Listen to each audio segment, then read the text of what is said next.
When my daughter looked me in the eye and said I would never see my grandchildren again, I didn't argue. I didn't beg. I simply nodded, walked to my car, and called my estate attorney before I'd even left her driveway. By the end of that phone call, a $340,000 trust fund had a brand new set of conditions attached to it. And that was just the beginning. Before we continue, please subscribe to the channel and let us know where you're listening from in the comments. I need to tell you about the morning everything changed. But first, you need to understand what I was losing. Saturday mornings at my house used to be sacred. For 3 years, every single Saturday without exception, I would wake up at 5:47 a.m. not because I set an alarm, but because my body knew what was coming. By 6:15, I'd have pancake batter ready. By 6:45, the coffee would be brewing. And by 7 o'clock sharp, I'd hear the crunch of tires on my gravel driveway, followed by the sound that made every early morning worth it. Grandpa. Grandpa, we're here. Emma, 7 years old, all wild curls and missing front teeth. And behind her, trying so hard to keep up on his shorter legs, little Marcus, just turned 4, clutching whatever toy he'd insisted on bringing that week. They'd burst through my front door like a tiny hurricane of joy. And for the next 8 hours, my house would transform from a quiet widower's retreat into a kingdom of blanket forts, backyard adventures, and chocolate chip pancakes that we all agreed not to tell their mother about. Those Saturdays saved my life after Patricia died. My wife of 41 years passed on a Thursday morning in April, 3 years ago. Pancreatic cancer. The doctors gave her 6 months, she lasted 4. And when she was gone, the silence in our house became something physical. Something that pressed against my chest every time I walked past her empty chair or caught a whiff of the lavender perfume she'd worn since our first date in 1979. I was drowning. Quietly, politely, the way men of my generation learned to drown, without making a fuss about it. Then Rachel, my daughter, showed up with the kids one Saturday morning. "Dad, you need a reason to get out of bed," she'd said, watching Emma climb onto my lap and demand a story about the olden days. "And I need someone I trust to watch them while Derek and I handle Saturday clients." Derek, my son-in-law, ran a real estate agency with Rachel. Saturdays were their busiest showing days. Before Patricia died, she and I had watched the kids together. After, I'd assumed that arrangement was over. But Rachel saw something in me that I couldn't see in myself. She saw a grandfather who still had love to give, even if he'd forgotten how to show it. So the Saturday ritual began. I taught Emma how to fish in the pond behind my property. I let Marcus help me in the workshop, handing me screws and feeling important. We baked cookies that came out burnt and ate them anyway. We read books until my voice went hoarse. We built a treehouse that took us 7 months and looked like it might collapse in a strong wind, but stood proudly at the edge of my yard like a monument to grandparently determination. I wasn't drowning anymore. I was swimming, sometimes even floating, buoyed by sticky fingers and endless questions, and the simple, world-altering words, "I love you, Grandpa." Those kids didn't just give me a reason to get out of bed, they gave me a reason to live. But I'm getting ahead of myself. You need to understand the full picture, who I am, what I built, and why my daughter thought she could take everything from me without consequences. My name is Howard Chen. I'm 68 years old, and I spent 40 years building Chen Industrial Supply from a one-room operation in Tacoma to a distribution company with 127 employees and contracts across the Pacific Northwest. I sold the business 3 years before Patricia got sick. Perfect timing, it turned out, since I was able to spend her final months focused entirely on her. The sale netted me $4.2 million after taxes. Patricia and I had always lived modestly, so combined with our savings and investments, I found myself in the strange position of having more money than I knew what to do with. Patricia knew what to do with it, though. Even as the cancer consumed her, she was thinking about the grandchildren. The trust fund, she'd whisper during those long hospital nights, when the morphine made her drift between clarity and dreams. "Promise me, Howard. For their education. For their future." I promised. 3 weeks after she died, I sat down with Martin Schlesinger, my attorney for 25 years, and we created the Chen Family Education Trust. I funded it with $340,000, enough to cover 4 years of private university for both Emma and Marcus, with room for growth through conservative investments. The The trust had simple terms. The funds would become available when each grandchild turned 18, to be used exclusively for educational expenses. I was the sole trustee, with full discretionary control over distributions. Standard stuff, Martin assured me. Standard and bulletproof. I told Rachel about the trust at Sunday dinner a week later. She cried, actually cried, and hugged me so hard I thought my ribs might crack. "Dad, you didn't have to do that. It's too much. It's what your mother wanted," I said. She spent her last weeks worrying about their future. This was the only thing that gave her peace. Derek had shaken my hand firmly, his eyes suspiciously bright. "Mr. Chen, Howard, we don't know how to thank you. Just let me spoil them on Saturdays," I'd replied. "That's all the thanks I need." For 2 years after that conversation, everything was perfect. Better than perfect. I had purpose. I had family. I had those Saturday mornings that made the lonely weeks bearable. Then Derek's brother came to town. Vincent Price. Yes, that's his real name, and yes, he'd heard every joke. Arrived in Seattle in January of last year. He'd been living in Austin, doing something vague with cryptocurrency that Derek always described as investments, with the kind of reverence usually reserved for brain surgery or rocket science. From our first meeting, something about Vincent made my skin crawl. It wasn't anything obvious.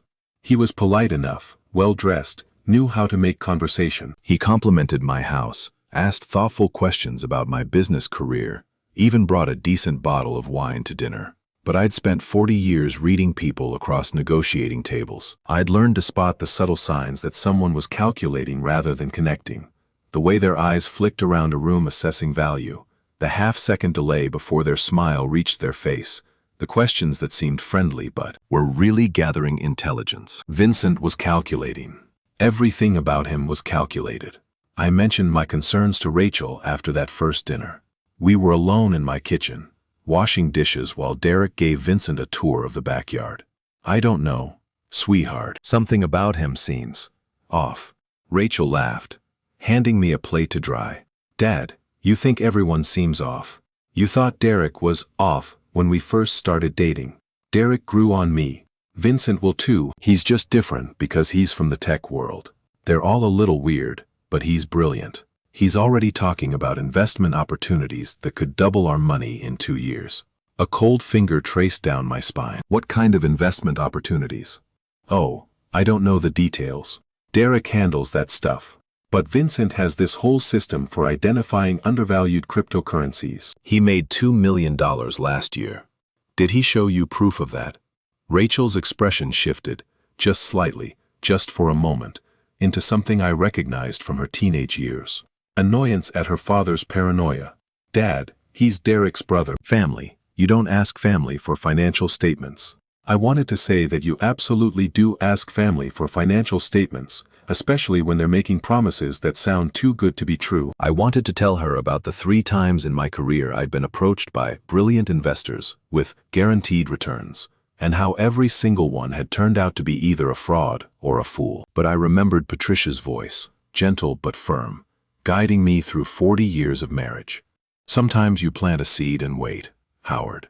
You don't dig it up every day to see if it's growing. Just be careful," I said finally. "That's all I ask." "We're always careful, Dad." She kissed my cheek, leaving a trace of her perfume, lavender, the same as her mother's. "Stop worrying." I should have worried more. Over the following months, I noticed changes. Small at first, easy to dismiss. The Saturday drop-offs became shorter. Where Rachel used to come inside for coffee and conversation, she now idled in the driveway, barely putting the car in park before the kids tumbled out. "Sorry, Dad. Crazy busy. Vincent's got us in this new opportunity that needs a lot of attention. I'll call you later." She rarely called later. The kids started mentioning Uncle Vincent, with the kind of frequency that suggested he'd become a regular presence in their lives. Uncle Vincent took them for ice cream. Uncle Vincent bought Marcus a new video game. Uncle Vincent was teaching Emma about compound interest using her allowance. "That's nice," I said carefully, helping Emma count her savings jar one Saturday. "What else does Uncle Vincent teach you?" "He says investing is better than saving. He says money should work for you, not the other way around." She recited it like a pledge of allegiance. Your grandfather saved and invested very carefully for many years, I said. That's how I was able to start my business. Sometimes, slow and steady wins the race. Emma wrinkled her nose. Uncle Vincent says that's boomer thinking. I didn't know what boomer thinking meant exactly, but I could guess it wasn't a compliment. By summer, the red flags were impossible to ignore. Rachel missed 3 Sunday dinners in a row, unprecedented in our family tradition. When I called to check on her, she was always distracted, always rushed, always promising to explain later. We're restructuring some investments, Dad. It's complicated. I'll tell you all about it when things settle down. Things never settled down. In August, I drove past Derek's real estate office on my way back from a doctor's appointment. The lights were off at 2 p.m. on a Wednesday. A for lease sign hung in the window. I called Rachel immediately. No answer. I called Derek. Straight to voicemail. That night I used the emergency key they'd given me 3 years ago. For the kids, Dad, just in case, and drove to their house. The Mercedes was gone from the driveway. The second car, Rachel's Lexus, sat alone in front of a house that looked subtly different from my last visit. Smaller. Somehow. Diminished. Rachel answered the door on the 4th knock, looking like she hadn't slept in days. Dad, what are you doing here? Your office is closed. You're not returning calls. I'm worried. For a moment, just a moment, I saw my little girl behind the exhausted facade. The child who used to crawl into my lap during thunderstorms, who believed her father could fix anything. Then the walls went up. Everything's fine, Dad. We're just transitioning. Derek and Vincent have this amazing new venture. We put everything into it, and it's about to pay off huge. Everything. Rachel, what do you mean everything? I can't explain right now. The kids are asleep, and I have calls in the morning. We'll talk Sunday, okay? I promise. Sunday came. Rachel didn't. The Saturday after that conversation, Emma arrived without Marcus. Where's your brother? I asked, trying to keep my voice light. Mom said he had a cold. Emma's eyes didn't quite meet mine. At 7, she was already learning to carry secrets that didn't belong to her. That's too bad. We'll make him extra cookies to feel better. I knelt down to her level. Emma, honey, is everything okay at home? She bit her lip, her mother's gesture exactly. Daddy and Uncle Vincent yell a lot. Mom cries sometimes when she thinks we're asleep. My heart cracked along fault lines I didn't know existed. I'm sorry, sweetheart. Sometimes grown-ups have problems they need to work out. But you know what never changes? What? How much your grandpa loves you. No matter what happens, that never changes. She hugged me fiercely, her small arms barely reaching around my waist. I love you too, Grandpa. Please don't go away like Grandma did. I held her tighter, blinking against the sudden sting in my eyes. I'm not going anywhere, Emma. I promise. It was a promise I intended to keep. I had no idea that in 28 days, my daughter would try to make me break it. The confrontation came on a Saturday, of course it did. The universe has a cruel sense of poetry. September 14th. I remember the date because I'd circled it on my calendar 3 weeks earlier. Emma's school was having a father-daughter dance, and Derek had a conference in Portland he couldn't miss. Rachel had asked if I would take Emma instead. She specifically requested you, Dad, Rachel had said during one of her increasingly rare phone calls. She wants to wear the dress Grandma bought her before, you know. She says Grandma would want you to see it. Patricia had bought that dress during her last good month, when she still had energy to shop and hope. Pale blue with tiny white flowers, sized for a 7-year-old Emma, wouldn't become for another 2 years. Patricia had known she wouldn't see Emma wear it. She'd bought it anyway, leaving it wrapped in tissue paper with a note, for my beautiful granddaughter's first dance. Grandpa will take you. Make him wear the nice tie. I'd kept that note in my wallet since Patricia's death. Some days it was the only thing that got me through. So yes, September 14th was circled in red. I'd already bought the nice tie, navy blue with small silver dots. I'd practiced my rusty dance steps in the living room, feeling foolish and grateful that no one could see me. At 10:47 a.m., my doorbell rang. I wasn't expecting anyone. Emma wasn't due until 4 o'clock, giving us time for an early dinner before the 6:30 dance. I set down my coffee and walked to the door, still mentally rehearsing the box step. Rachel stood on my porch, alone. No kids, no Derek, no smile. We need to talk, Dad. She walked past me without waiting for an invitation, her heels clicking against the hardwood floors Patricia had picked out 20 years ago. She was dressed for battle. Tailored blazer, hair pulled back tight, the armor of a woman who made a decision and was determined to see it through. I followed her to the living room, my stomach already sinking. Coffee? I offered. This isn't a social call, clearly. I sat down in my armchair, the one that used to be Patricia's, now mine by default of survival. What's going on, Rachel? You look like you haven't slept in weeks. I haven't. She remained standing, arms crossed, positioned near the door like she was planning a quick escape. Things have been difficult. Derek and I are dealing with some challenges. What kind of challenges? Financial. The word came out clipped, almost defensive. The investment with Vincent didn't pan out the way we expected. Didn't pan out. I kept my voice neutral with effort. How bad? Rachel's jaw tightened. Bad enough. We're liquidating assets, restructuring debt. We'll recover, but it's going to take time. How much did you lose? That's not why I'm here. Rachel, I leaned forward. How much? The number hung in the air between us for a long moment. Then she said it, quietly, like she was confessing to a crime.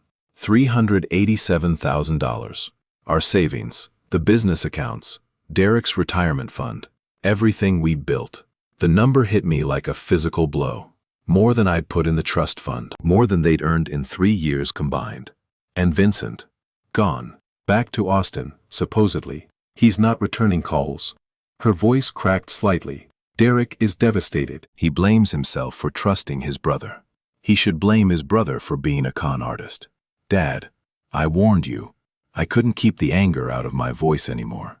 Back in January, I told you something was wrong with him. You said I was being paranoid. Rachel's eyes flashed. I didn't come here for, I told you so. Then why did you come? She took a breath, then another. Her hands unclenched and reclenched at her sides, and I watched my daughter wage some kind of internal war that I couldn't understand.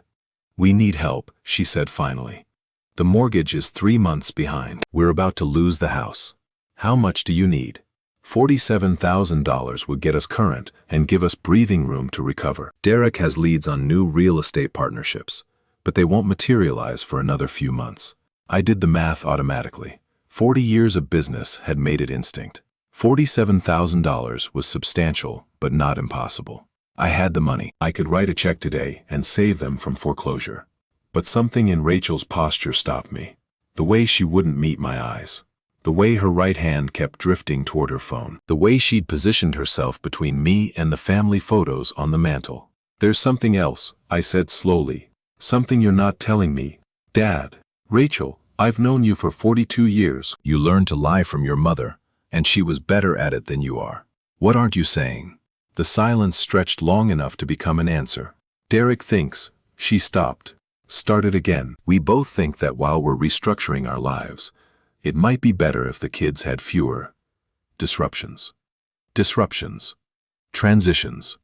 Changes in routine. Their therapist says. Their therapist? I sat up straighter. Since when do they have a therapist? Since the stress at home started affecting their behavior. Marcus has been having nightmares. Emma's grades dropped. They need stability right now, and that means what, Rachel? She finally looked at me, and I saw something in her eyes I'd never seen before. Not guilt, not shame, but something harder. Something calculated. We think it's best if you don't see the kids for a while, just until things settle down. The words didn't register at first. They bounced off my brain like stones off armor, too impossible to penetrate. I'm sorry, I said carefully. I must have misheard you. It sounded like you said. You heard me, Dad. You're canceling the father-daughter dance. Emma's been looking forward to it for weeks. She wants to wear Patricia's dress. Emma will be fine. She's a child. She'll adjust. Adjust to what? Her grandfather suddenly disappearing from her life. Rachel's expression hardened another degree. You're being dramatic. I'm being dramatic. I stood up, my knees protesting the sudden movement. You come to my house, tell me you've lost nearly $400,000 to your brother-in-law's scam, ask me for $47,000, and then inform me I can't see my grandchildren anymore, and I'm the one being dramatic. I didn't say you could never see them. I said for a while. How long is a while? I don't know. Until we're stable again. Until the kids are better adjusted. Rachel, those children are the only family I have left. They're the only reason I get out of bed most days. You can't just. Actually, I can. Her voice went cold. I'm their mother. Derek is their father. We decide what's best for them, not you. I stared at my daughter, this stranger wearing Rachel's face, and tried to find the little girl who used to believe her father could fix anything. This is about the money, I said slowly. This whole conversation. You're not asking me to stay away from the kids for their well-being. You're threatening to keep me from them if I don't write you a check. Rachel's face flushed. That's not. You came here with an ultimatum. Help us financially, or lose access to your grandchildren. That's what this is. You're twisting my words. Am I? Then tell me I'm wrong. Tell me that if I write you a check for $47,000 right now, I'll still be taking Emma to that dance tonight. The pause told me everything I needed to know. That's what I thought, I said quietly. Dad, you don't understand the pressure we're under.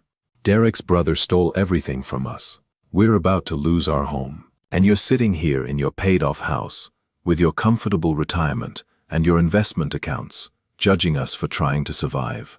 I'm not judging you for trying to survive. I'm judging you for using my grandchildren as leverage. It's not. She stopped, took a breath. When she spoke again, her voice had shifted into something that sounded rehearsed, like she practiced these words in front of a mirror. Derek and I have discussed this extensively with our family counselor. We feel that your attachment to the children has become unhealthy. You're using them to fill the void Patricia left, and it's not fair to them. The words hit like ice water. Unhealthy, I repeated. You structure your entire life around Saturday visits. You've built your identity around being their grandfather. That's a lot of pressure to put on two small children. So now loving my grandchildren is psychological damage. Derek's mother sees them plenty without needing to be their primary caregiver every single weekend. Derek's mother lives in Florida and visits twice a year. And maybe that's more appropriate for a grandparent relationship. I looked at my daughter, really looked at her, and saw something I'd been blind to for months. The exhaustion, yes. The stress, certainly. But underneath it, something else. Something that had been planted and cultivated by someone whose influence I'd underestimated. How much of this is coming from Derek? Rachel blinked. What? These talking points about unhealthy attachment and appropriate grandparent relationships. They don't sound like you. They sound like someone who's been coaching you. Derek. Vincent. This family counselor who conveniently appeared right when you needed to cut me out of your life. You're being paranoid. I've been building businesses and reading people for 40 years, Rachel. I know when someone's been worked over. Her face went red. I'm not being worked over. I'm trying to do what's best for my family. Your family. I'm your family. I'm your father. I changed your diapers, walked you to school, paid for your college.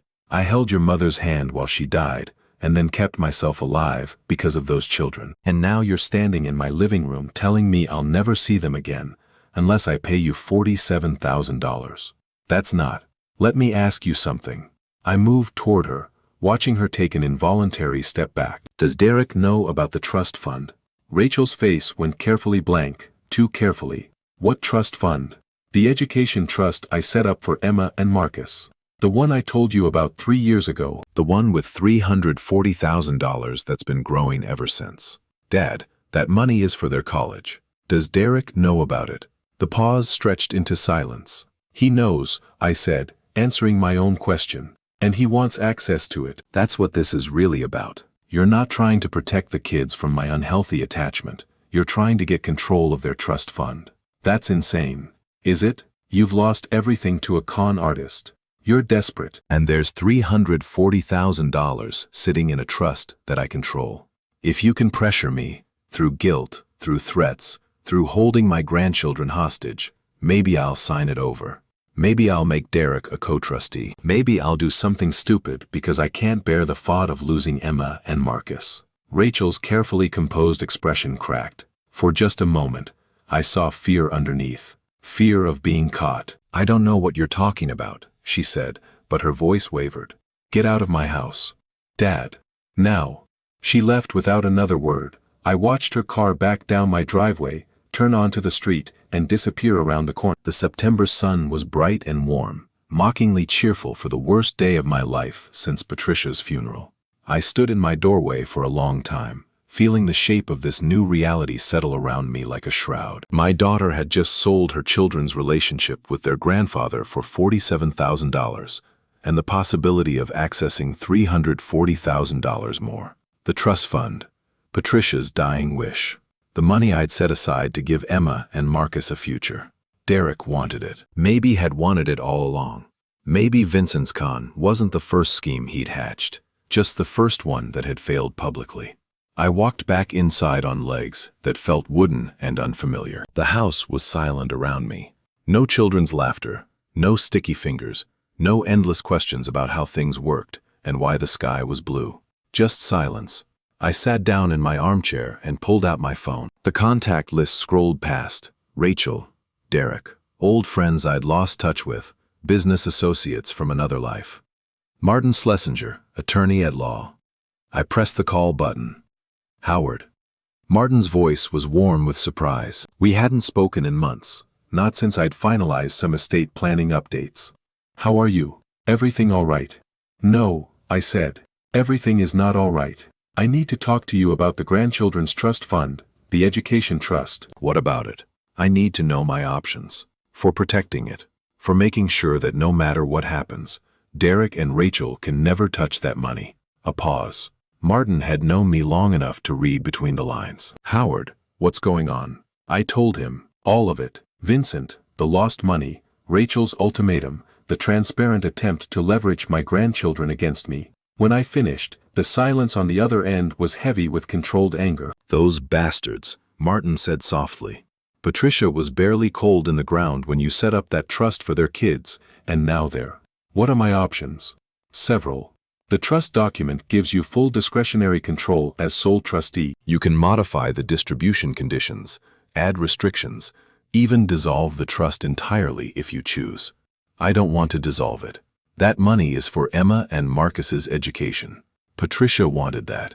Then we can add protective provisions, conditions that would prevent Derek or Rachel from ever accessing the funds, regardless of circumstances. We can specify that distributions go directly to educational institutions, bypassing the parents entirely. We can even add clauses that would accelerate their access if certain conditions are met, or delay it if other conditions apply.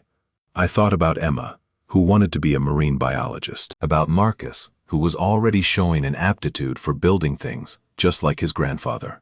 I want those children protected, I said.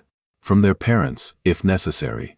I can have revised trust documents ready by Monday. But Howard, you should know that this is likely to escalate things significantly. If Derek is really after that money, cutting off his access is going to provoke a reaction. Good. Are you sure? These are your grandchildren we're talking about. Your daughter. I looked across my living room at Patricia's photo on the mantel, at her smile, frozen in time, never aging, never fading. She trusted me to protect what mattered. My daughter made her choice today, Martin. She chose money over family. Now I'm going to make sure that choice costs her. Then I'll get started immediately. One more thing. Do you have any documentation of what happened today? Anything in writing? No. It was a conversation.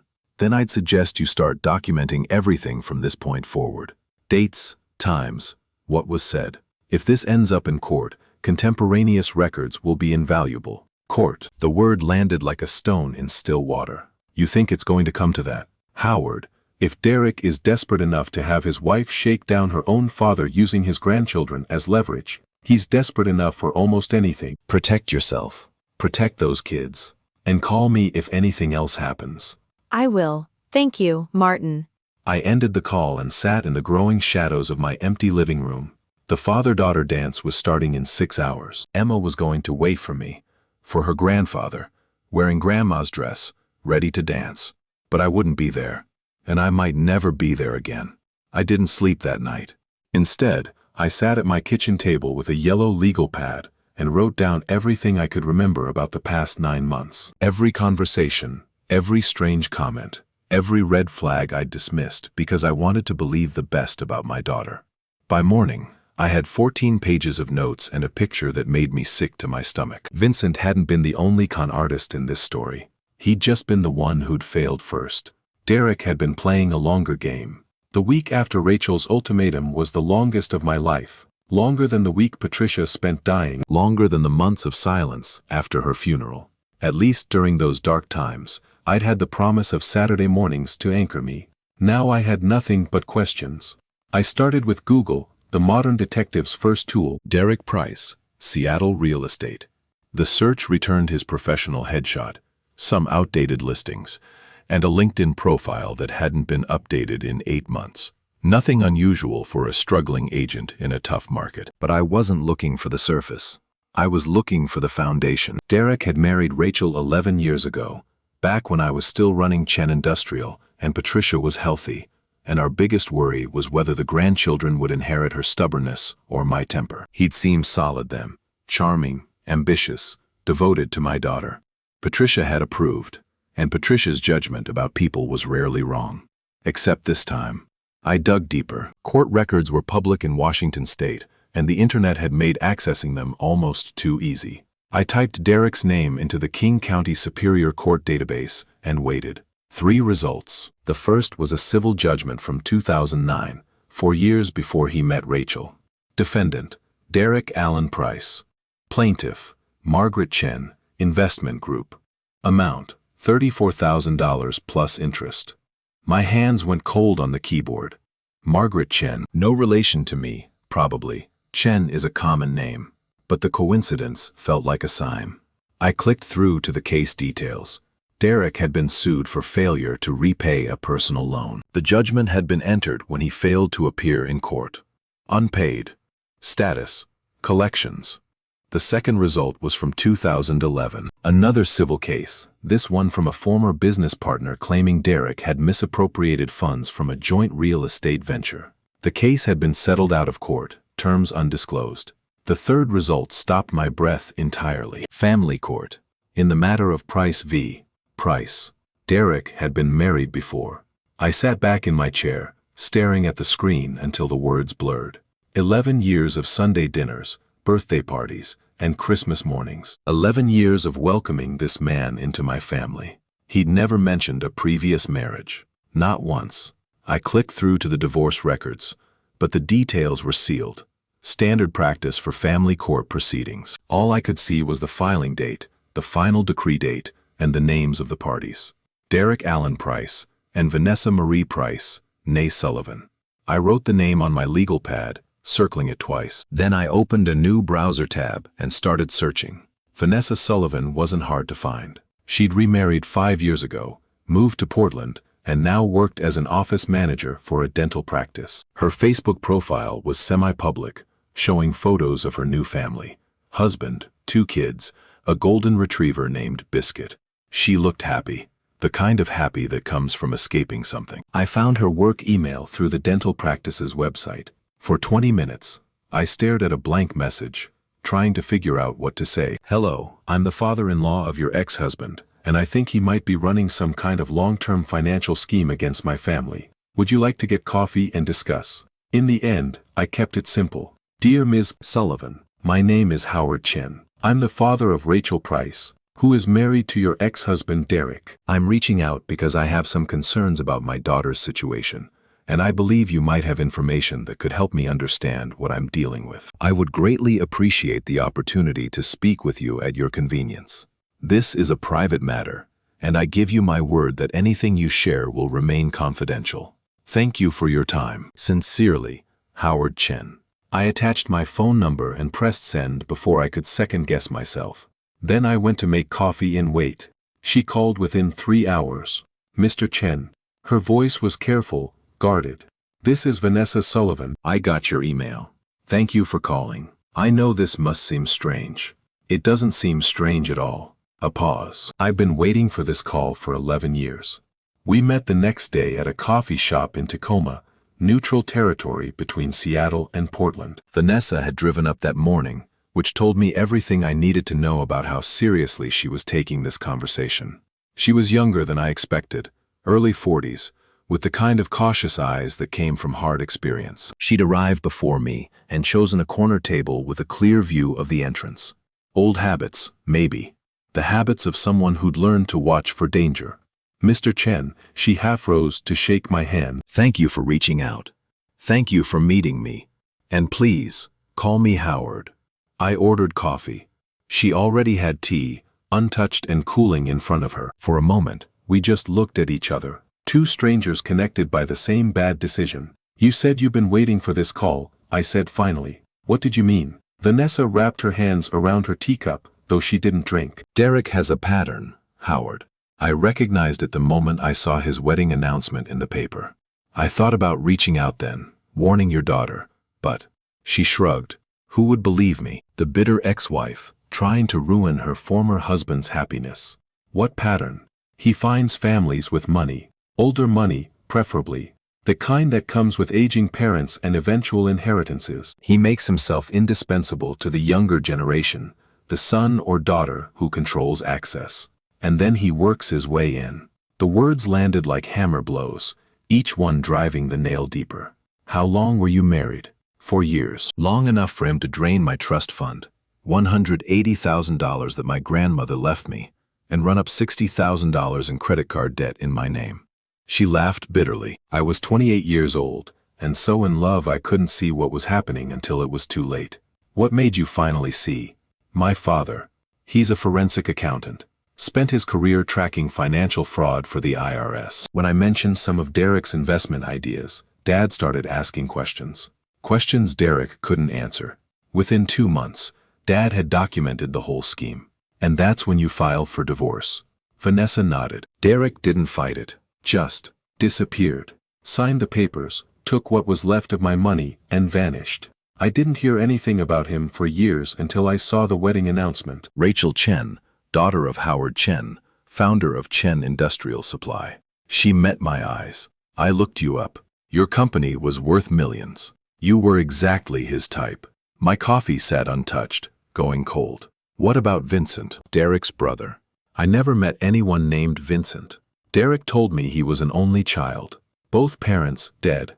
Tragic car accident when he was 19. He used that story to explain why he didn't have any family at our wedding. The room tilted slightly. I gripped the edge of the table. Derek told us his parents retired to Arizona. He said they weren't close, but they were definitely alive. Then he lied. Either to me or to you, or probably both. Derek lies the way other people breathe, automatically, constantly, without even thinking about it. And Vincent, Vanessa shrugged, could be a real brother he hid from me. Could be a friend, a partner, someone he's working with now. Either way, if this Vincent person was involved in a financial scheme that lost your daughter hundreds of thousands of dollars, I'd bet my salary that Derek knew about it from the beginning. I thought about Vincent's arrival last January, his cryptocurrency investments, the way Derek had promoted him so enthusiastically to Rachel. You think Derek and Vincent planned this together? I think Derek never does anything by accident. Every move is calculated. Every relationship is transactional. If Vincent lost your daughter's money, it's because Derek wanted that money lost. Probably into accounts Derek can access later, once everyone stops looking. The scope of it was staggering. Not a brother's betrayal, but a partnership in fraud. Not a single bad investment, but a coordinated scheme that might have been running for years. My daughter cut me off from my grandchildren, I said quietly. She came to my house, asked for $47,000, and told me I couldn't see Emma and Marcus until I paid. Vanessa's face went pale. Children. He has children now. 2.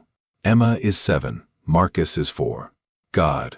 She pressed her hand to her mouth. Howard, you need to understand something about Derek. He doesn't love people. He doesn't feel connected to them the way normal humans do. He sees everyone, wives, children, in-laws, as resources to be managed. If your grandchildren are useful to him, he'll keep them around. If they become liabilities. She didn't finish the sentence. She didn't need to. There's a trust fund, I said, for their education. $340,000. I set it up after my wife died. And let me guess, Derek knows about it. Rachel told him. I didn't know she had until recently. Vanessa leaned forward, her voice urgent. That money is why this is happening now. Derek probably planned to let the relationship run for years, skimming what he could, waiting for you to die and leave everything to Rachel. But something went wrong. Maybe Vincent's scheme collapsed before it was supposed to, Or maybe they got greedy. Now he's accelerating the timeline. By using the grandchildren as leverage. By using anything he can. Howard, I know this is hard to hear, but your daughter isn't the villain here. She's another victim. Derek is very, very good at what he does. He spent years making me believe I was the problem in our marriage. That I was paranoid, controlling, ungrateful.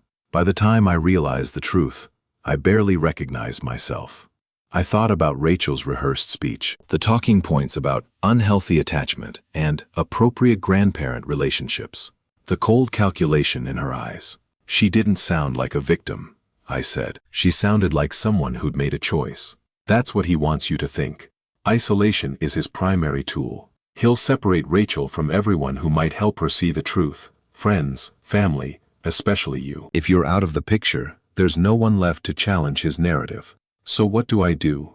Vanessa reached across the table and gripped my hand. Her fingers were cold, trembling slightly.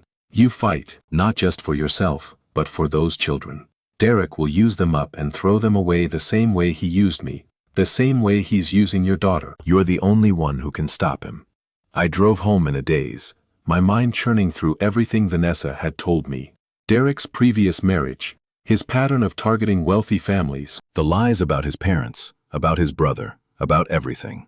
The $180,000 he'd stolen from Vanessa. The possibility that Vincent wasn't a failed investor, but a partner in a deliberate scheme. And underneath it all, the growing certainty that my grandchildren were in the hands of a predator.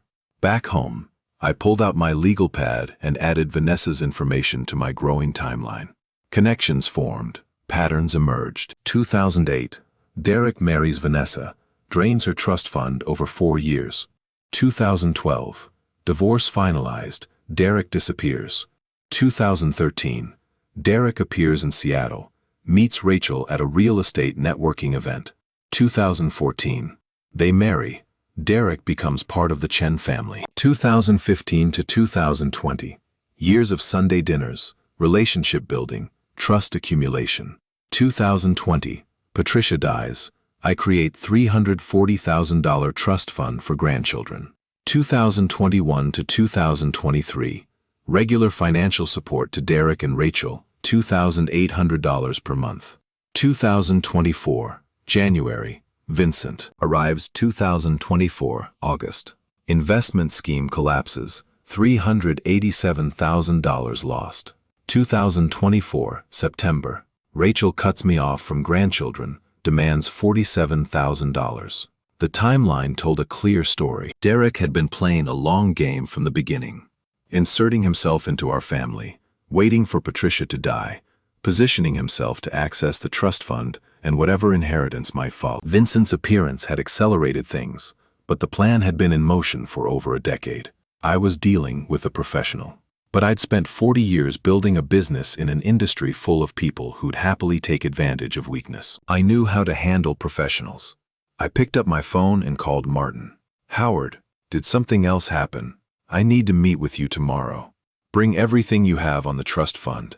Original documents, amendments, distribution rules. Everything, of course. What's going on? I've been doing some research on my son-in-law. It turns out he's been married before. His ex-wife had some very interesting things to tell me about his financial history. A long pause. How interesting. Interesting enough that I think we need to involve more than just a trust attorney. Do you know any good private investigators? I know the best one in Seattle. Former FBI, now specializes in financial fraud cases. Set up a meeting. I want to know everything about Derek Price. His real history, his finances, his connections. And Martin. Yes. I want to know who Vincent really is, because I don't think he's Derek's brother at all. That night, I did something I hadn't done since Patricia's funeral. I pulled out the bottle of good whiskey, the one she'd given me for our 40th anniversary, and poured myself a generous glass. I carried it to the back porch and stood in the darkness, looking up at the September stars. They're trying to take our grandchildren, Patricia, I said quietly. They're trying to steal everything we built. The stars didn't answer, but somewhere in the silence, I felt her presence, steady, fierce, uncompromising. Patricia had been the gentle one in our marriage, the peacemaker, the one who smoothed over conflicts and found common ground. But when her family was threatened, she became something else entirely. A force of nature. A woman who would burn the world down to protect the people she loved. I'd always admired that about her. Now I needed to become it. I won't let them win, I promised the darkness. Whatever it takes, I won't let them win. The next morning, I woke with a clarity I hadn't felt in months. The grief was still there, would always be there, but underneath it, something harder had crystallized. Purpose. I showered, dressed in my good suit, and drove to Martin's office for the most important meeting of my life. It was time to stop being a victim and start being a strategist. Martin's office occupied the 14th floor of a glass tower in downtown Seattle, with views that stretched from Puget Sound to Mount Rainier on clear days. I'd been coming here for 25 years, through business deals and estate planning, and the quiet devastation of Patricia's final paperwork. The leather chairs were familiar, the coffee always excellent, the atmosphere designed to project stability and competence. Today, there was a third person waiting in the conference room. Howard, this is Sandra Reyes. Martin gestured to a woman in her early 50s, compact and athletic, with silver-streaked hair pulled back in a practical ponytail. Former FBI Financial Crimes Unit, now running her own investigation firm. She's the best in the Pacific Northwest. Sandra's handshake was firm and brief. Her eyes cataloged me the way I'd seen customs agents assess travelers. Quick, professional, missing nothing. Mr. Chen. Martin briefed me on the general situation. I'd like to hear it from you directly, if you don't mind. I told her everything. Rachel's ultimatum, the lost investment money, my conversation with Vanessa Sullivan, the court records I'd found. Sandra listened without interrupting, occasionally jotting notes on a leather-bound pad. When I finished, she was quiet for a long moment. You said the ex-wife described Derek as targeting families with money. Older money with aging parents. That's right. And your wife passed 3 years ago. You created the trust fund immediately after. Within weeks, Patricia wanted it. Sandra nodded slowly, her pen tapping against the notepad. Mr. Chen, I'm going to be direct with you. Based on what you've described, I believe you're dealing with a sophisticated financial predator, possibly 2 of them working in partnership. This isn't amateur hour. This is someone who's done this before, probably multiple times, and gotten away with it.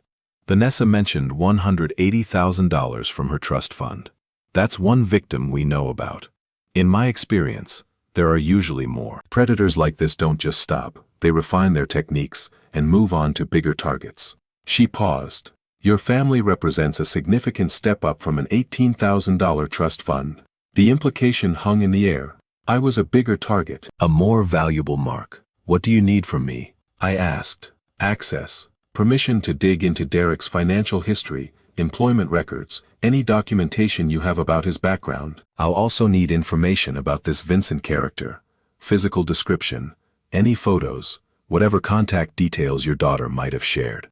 I have some photos from Facebook, Derek's posts from earlier this year, when Vincent first arrived. Good. I'll also want to speak with Vanessa Sullivan directly, if she's willing. Former victims often have details they don't realize are significant. She seemed willing to help. She said she'd been waiting 11 years for someone to ask the right questions. Sandra's expression softened slightly. That's common.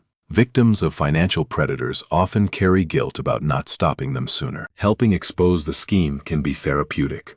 Martin cleared his throat. Sandra, what's your initial assessment of the timeline here? Howard is concerned about his grandchildren's safety. Rightfully so. Sandra turned back to me. Based on what you've described, I believe Derek is entering an acceleration phase. The Vincent scheme failed, or appeared to fail, and now he's pivoting to extract value more directly. The demand for $47,000 and the threat to withhold grandchildren access are both pressure tactics designed to destabilize you. Destabilize me how? Emotionally compromised people make bad decisions. If he can get you panicked about losing your grandchildren, you might agree to things you'd never consider with a clear head. Signing over trust fund control, for instance. Or adding him as a beneficiary to your estate. A chill ran down my spine. He's trying to manipulate me into giving him access to everything. That's my working theory. The $47,000 is probably a test. See how much pressure it takes to make you comply. If you pay it, the demands will escalate. If you refuse, He'll increase the emotional pressure through your daughter and grandchildren. So what do I do? For now, nothing. Don't engage, don't respond to demands, don't let them see you react. Let me do my job. Within 2 weeks, I'll have a comprehensive background on Derek Price. Real employment history, financial patterns, any previous legal troubles. If Vincent is a partner rather than a brother, I'll find the connection. And if the children are in danger, Sandra's eyes met mine steadily. Mr. Chen, I spent 15 years investigating financial crimes for the federal government. In my experience, predators like Derek rarely harm their victims physically. They're too smart for that. Violence creates evidence, attracts attention, complicates the extraction of money. As long as your grandchildren are useful leverage, they're safe. As long as they're useful, I repeated. Which means we need to move carefully. If Derek realizes you're investigating him, he might accelerate his timeline in unpredictable ways. We need to gather evidence without alerting him to what we're doing. I nodded slowly. I understand. Good. She closed her notepad. I'll need a retainer of $15,000 to begin. My standard rate is $350 per hour, plus expenses. I'll provide weekly written updates and be available by phone for urgent developments. I didn't hesitate. Done. The first report arrived exactly 7 days later. I was eating dinner, leftover pasta, eaten standing at the kitchen counter, because sitting at the table alone felt too much like defeat, when my email chimed with a notification. Secure file from Rhea's investigations. I abandoned the pasta and moved to my computer. Sandra's report was thorough, methodical, and devastating. Subject, Derek Allen Price. D.O.B., March 15, 1982. SSN, redacted. Executive summary, subject has a documented history of financial fraud spanning at least 15 years. Multiple name variations used, Derek Price, Derek Allen, Allen Price. Previous marriage to Vanessa Sullivan, 2008 to 2012, ended in divorce following discovery of financial irregularities. Subject has civil judgments totaling $78,000 from 3 separate plaintiffs, 2009 to 2011. No criminal convictions, indicating subject is skilled at staying below prosecutorial thresholds. Family background. Contrary to statements made to the Chen family, subject's parents are not retired in Arizona. Father, Gerald Price, died in 1998. Mother, Linda Price, resides in a state-assisted living facility in Spokane, Washington. Subject has not visited or provided financial support to his mother since 2007. Subject does have one sibling, a brother named Vincent Gerald Price, born 1985. I stopped reading. My hands had gone cold, and I pressed them flat against the desk to steady myself. Vincent was real, Derek's brother, but everything else about their family history was a lie. I forced myself to continue. Vincent Gerald Price. Subject's brother has a more extensive documented history of financial crime. Arrested twice, 2015, 2019, on fraud-related charges, both cases dismissed due to insufficient evidence or witness non-cooperation. Known associate of several cryptocurrency schemes flagged by SEC for potential securities violations. Current status, no fixed address. Last known location, Austin, Texas. Departed August 2024. Multiple outstanding civil judgments in Texas totaling $156,000. Key finding. Bank records obtained through legal subpoena show the following. On August 3, 2024, 2 weeks before the investment collapse was announced to Rachel Price, Vincent Price transferred $340,000 from a joint investment account to an offshore holding company registered in the Cayman Islands. The holding company, Meridian Asset Management Limited, has 2 listed directors, Vincent G. Price and Derek A. Price. I read that paragraph 3 times. $340,000, the exact amount in my grandchildren's trust fund. Derek and Vincent hadn't lost money in a failed investment. They'd stolen it, moved it offshore, then manufactured a crisis to extract more money from the victims. And the number wasn't a coincidence. They knew exactly how much was in that trust fund. They'd built their scheme around it. The phone was in my hand before I consciously decided to call. Mr. Chen, Sandra answered on the second ring. You received the report. The offshore account. The $340,000. Can you prove it's stolen money? We can prove the transfer occurred and that both brothers are directors of the receiving company. Proving the funds originated from your daughter's investments will require access to her financial records, which we don't have yet. But the amount, it's exactly what's in the trust fund. I noticed that.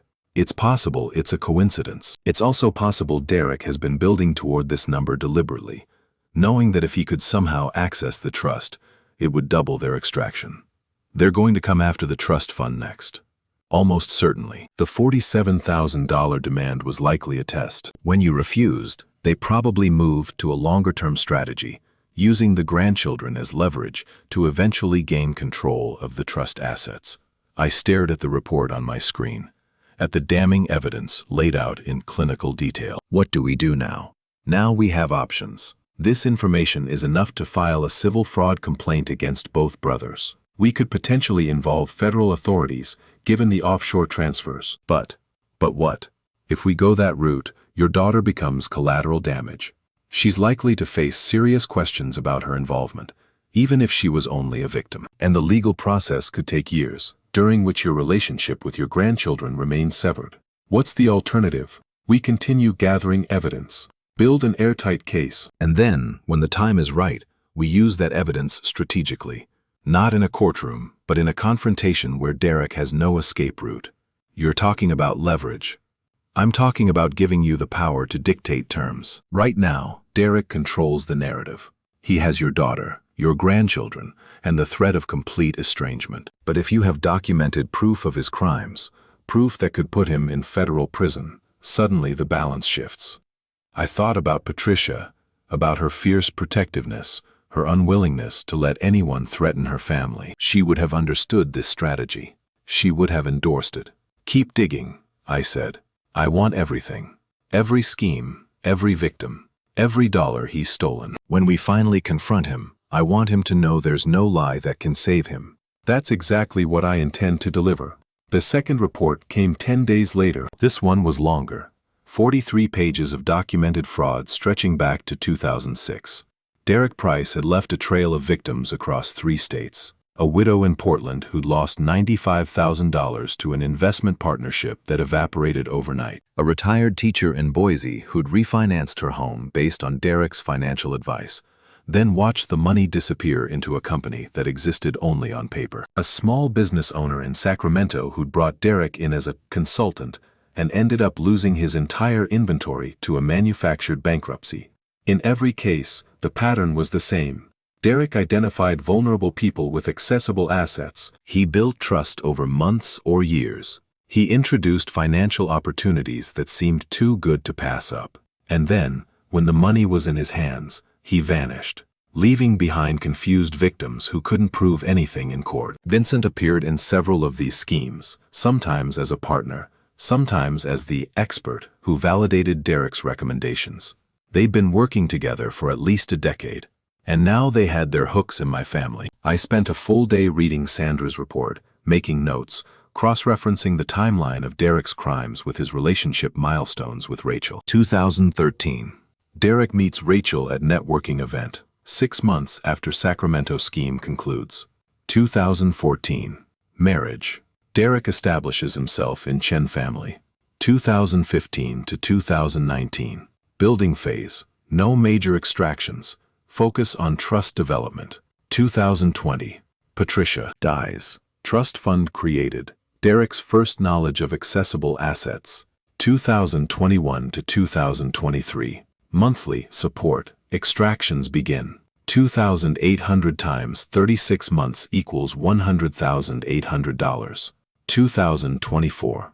Vincent scheme activated. $387,000 extracted and moved offshore. The total, if you counted, the monthly support, the down payment I'd helped with years ago, the renovations and furniture and emergencies, it came to over $500,000. $500,000, stolen from my family over 11 years. And he wanted more. I called Martin that evening. I want to modify the trust fund, I said. Add conditions. What kind of conditions? If Rachel or Derek attempt to access the funds before Emma and Marcus turn 25, not 18, but 25, the entire trust reverts to my estate. No exceptions. Howard, That's a significant change. It essentially guarantees Derek can never touch that money. That's the point. And if something happens to you, if you pass before the grandchildren reach 25, then my estate goes to a charitable foundation. Not $1 goes to Derek or Rachel.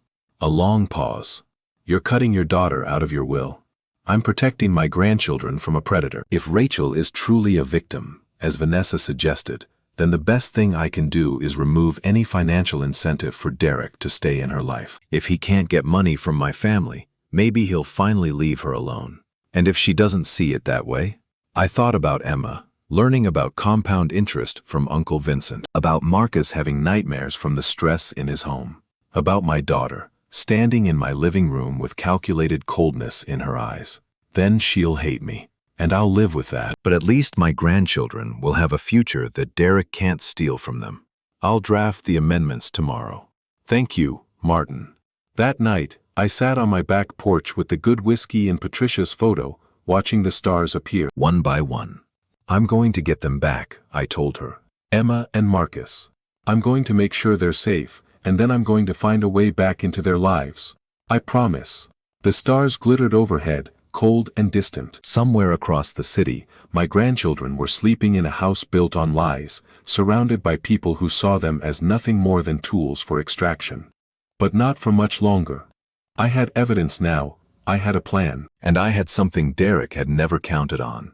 A grandfather who'd spent 40 years learning how to win. 3 weeks passed. October arrived with gray skies and the kind of persistent drizzle that made Seattle feel like a city wrapped in wet wool. I went through the motions of daily life, morning coffee, afternoon walks, evening meals eaten alone, while Sandra continued building her case. The silence from Rachel was complete. No calls, no texts, no attempts to apologize or negotiate. Just absence, as if I'd never existed in her life at all. I told myself it was strategic. Derek was isolating her, controlling communication, making sure no one could reach her with inconvenient truths. But in the quiet hours before dawn, when sleep wouldn't come, I wondered if the silence was something else entirely. Maybe she didn't want to be reached. The breakthrough came on October 17th, from a source I never expected. My phone rang at 7:23 in the morning. Too early for business calls, too insistent to ignore. The number was local but unfamiliar. Mr. Chen. A woman's voice, young, nervous. This is Melissa. I used to work at Derek and Rachel's real estate office. I sat up straighter in my kitchen chair. Melissa, what can I do for you? I heard about what happened. The office closing, the financial problems. Some of the other agents have been talking. She paused, and I could hear her breathing, working up courage. Mr. Chen, I have something I think you need to hear, but I'm scared to get involved. What do you have? A recording from a meeting at the office, back in July. Derek didn't know I was still in the building. He thought everyone had left for the day. Another pause. He was talking to someone about money, about you, about some kind of plan. My hand tightened on the phone. Do you still have this recording? It's on my phone. I kept it because, I don't know, it felt important. Like evidence of something wrong. But I didn't know what to do with it. Can you send it to me? I'd rather give it to you in person. I want to explain what I heard, give you context. And honestly, Mr. Chen, I want someone to tell me I'm not crazy for thinking this was seriously messed up. We arranged to meet that afternoon at a coffee shop near the university. I arrived 20 minutes early, ordered a black coffee I didn't want, and watched the door until a young woman in her late 20s appeared, clutching her phone like a lifeline. Mr. Chen? She slid into the seat across from me, eyes darting around the room. Thank you for meeting me. Thank you for reaching out. You said you have a recording. Melissa nodded, her fingers trembling slightly as she unlocked her phone. I was working late, finishing up some paperwork in the back office. Derek thought I'd left at 5 with everyone else. Around 7, I heard voices in the conference room. Derek and another man. I didn't recognize the voice at first. Vincent. Her eyes widened. You know about him. I know enough. What did they say? She turned the phone toward me, her finger hovering over the play button. I should warn you, Mr. Chen, this is... It's really ugly. The way they talk about you, about your daughter, about those kids. I almost deleted it a dozen times because it made me feel sick just having it on my phone. Play it. She pressed the button. The audio quality was poor, recorded through a wall, with muffled voices and occasional static. But the words were clear enough. The old man is more stubborn than we expected. Derek's voice, the same pleasant baritone I'd heard at 100 family dinners. Now it carried an edge I'd never noticed before.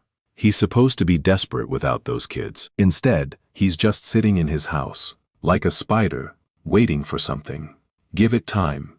Vincent's voice, deeper, rougher. We've seen this before.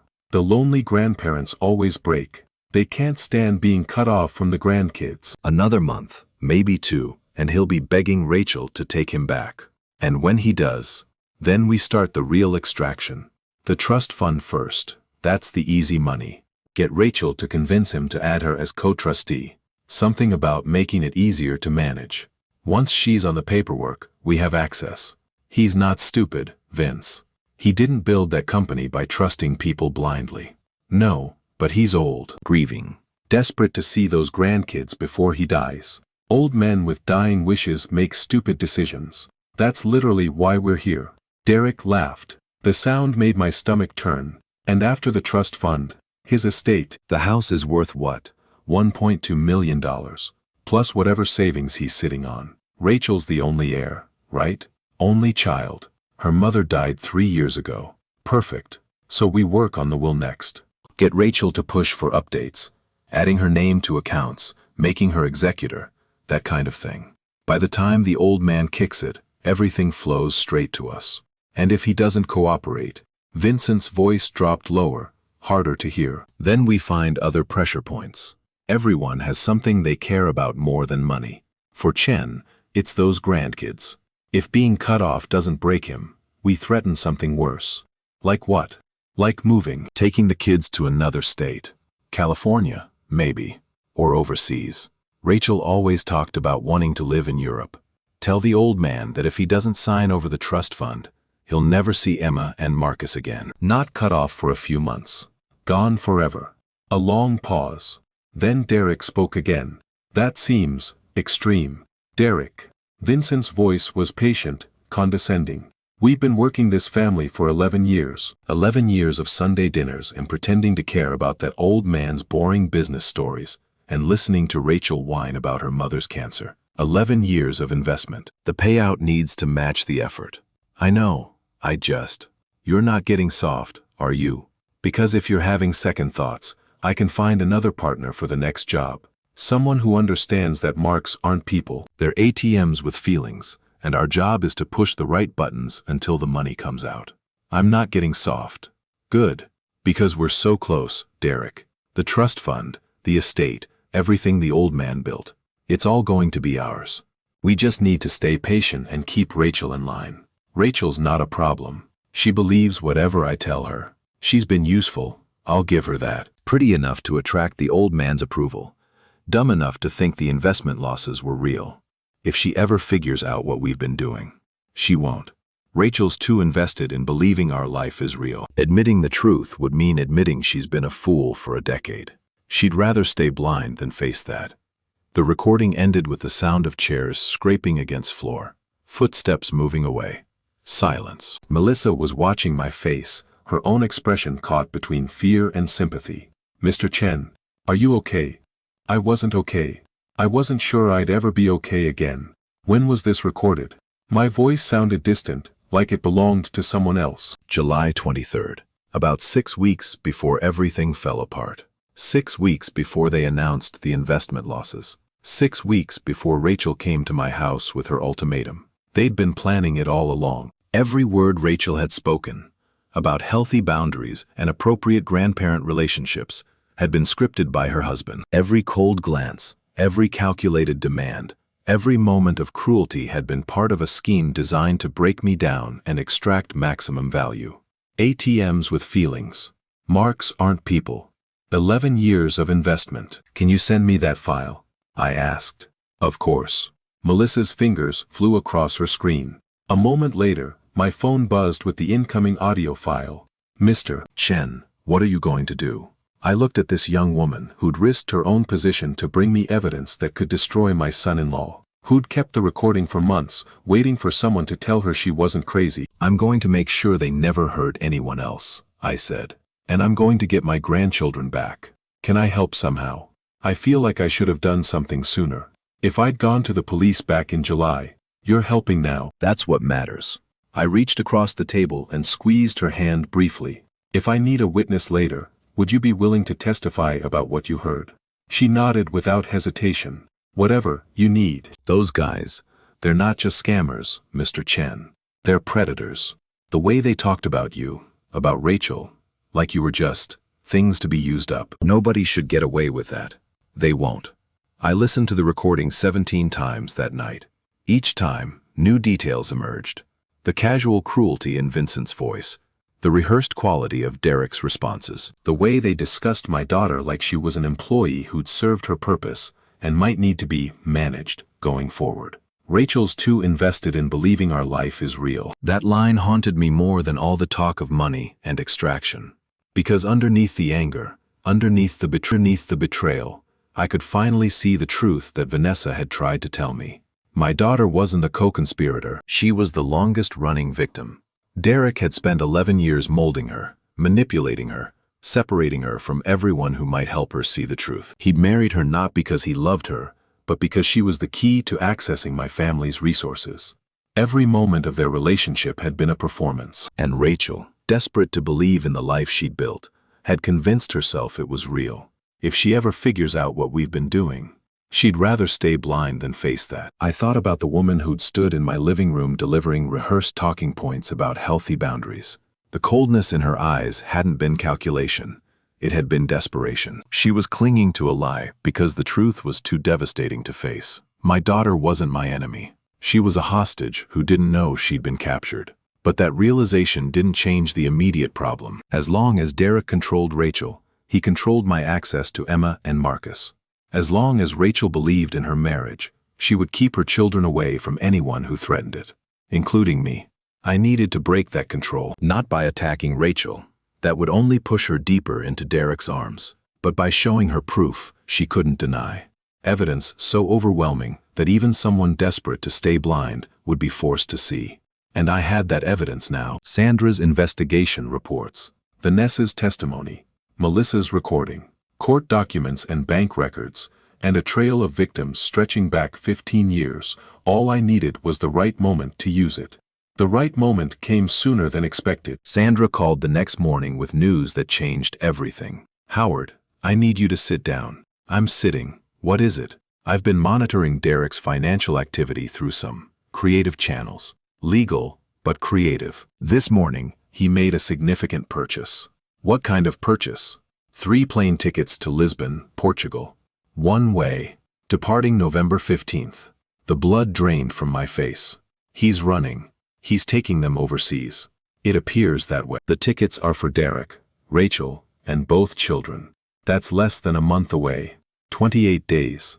And Howard, Portugal doesn't have an extradition treaty with the United States for financial crimes under a certain threshold. If he gets your family to Europe, any legal action becomes exponentially more complicated. I was on my feet now, pacing my kitchen with the phone pressed hard against my ear. He's taking my grandchildren out of the country. There's more. Yesterday, he filed paperwork to transfer ownership of the house to a holding company. Same Cayman Islands entity that received the investment money. He's liquidating assets and preparing to disappear. Can we stop him? Legally? It's difficult. He's the children's father. Rachel is the mother. Unless there's a custody order or evidence of immediate danger to the children, he has every right to take his family wherever he wants. Then we need to create that evidence. Howard. He's a documented financial predator with multiple victims across 3 states. His brother is wanted for fraud in Texas. They've stolen $500,000 from my family, and they're planning to steal more. That has to be enough for a judge to issue an emergency order. It might be, but it would require going public with everything. Filing police reports, initiating civil suits, potentially criminal charges. The moment we do that, Derek will know we're coming. He might accelerate his timeline. Then we need to move faster than him. A pause. There's another option. Tell me. Confront him directly. Not through lawyers, not through the courts. Face to face, with all the evidence we've gathered. Show him exactly what we know, and make it clear that if he tries to run, if he tries to take those children overseas, We'll make sure he never sees freedom again. You're talking about blackmail. I'm talking about leverage. There's a difference. I walked to my window and looked out at the gray October morning. Somewhere across the city, my grandchildren were eating breakfast, going to school, living their lives without any idea that their father was planning to tear them away from everything they knew. When can you have everything ready? I can have a comprehensive presentation prepared by end of week. Every piece of evidence, every victim statement, every bank record. Enough to put both brothers in federal prison for decades. Do it. And Howard, this confrontation, it needs to happen before those plane tickets can be used. That means we're looking at a narrow window. I understand. Are you sure you're ready for this? Because once we go down this path, there's no turning back. Derek will know he's been caught. He'll either fold or fight. Either way, your relationship with your daughter will never be the same. I thought about Emma, wanting to wear her grandmother's dress to the dance. About Marcus, having nightmares in a house full of secrets. About Rachel, trapped in a marriage that was nothing but a long con. My relationship with my daughter ended the day she used my grandchildren as leverage, I said. What I'm fighting for now is their future, and I'll do whatever it takes to protect it. Then we move forward. I'll call you tomorrow with the final details. Thank you, Sandra. I ended the call and stood in the silence of my empty house. 28 days until they disappeared forever. 28 days to save my family. No pressure at all. Sandra's office was nothing like Martin's glass tower. It occupied the second floor of an unremarkable brick building in Ballard, above a Vietnamese restaurant whose aromas drifted up through the floorboards. The furniture was functional rather than impressive. The windows were small, the lighting fluorescent, but the walls were covered with whiteboards filled with timelines, photographs, and connecting lines that told the story of Derek Price's 15-year criminal career. I stood in front of those whiteboards on October 24th, for days after learning about the plane tickets. 22 days until my grandchildren disappeared forever. Sandra was there, along with Martin and a third person I hadn't met before. A heavyset man in his 60s with the weathered face of someone who'd spent decades dealing with the worst of human nature. Howard, this is Frank Delgado, Sandra said. Retired prosecutor, now consulting on complex fraud cases. I brought him in because what we're planning requires precision. Frank's handshake was firm, his eyes assessing. Mr. Chen, Sandra's shown me the evidence package. I have to say, this is one of the most comprehensive fraud documentations I've seen outside a federal courtroom. Will it be enough? Enough for what? Criminal prosecution, civil recovery, or something else? Enough to stop him from taking my grandchildren to Portugal. Frank exchanged a glance with Sandra. That's where it gets complicated. Have a seat. We settled around a conference table covered with folders, each one labeled with a different aspect of Derek's crimes. Vanessa Sullivan, Sacramento victim, Portland widow, offshore accounts, Chen family extraction. Let me walk you through your options. Frank began, opening the thickest folder. Option 1. We go to the FBI.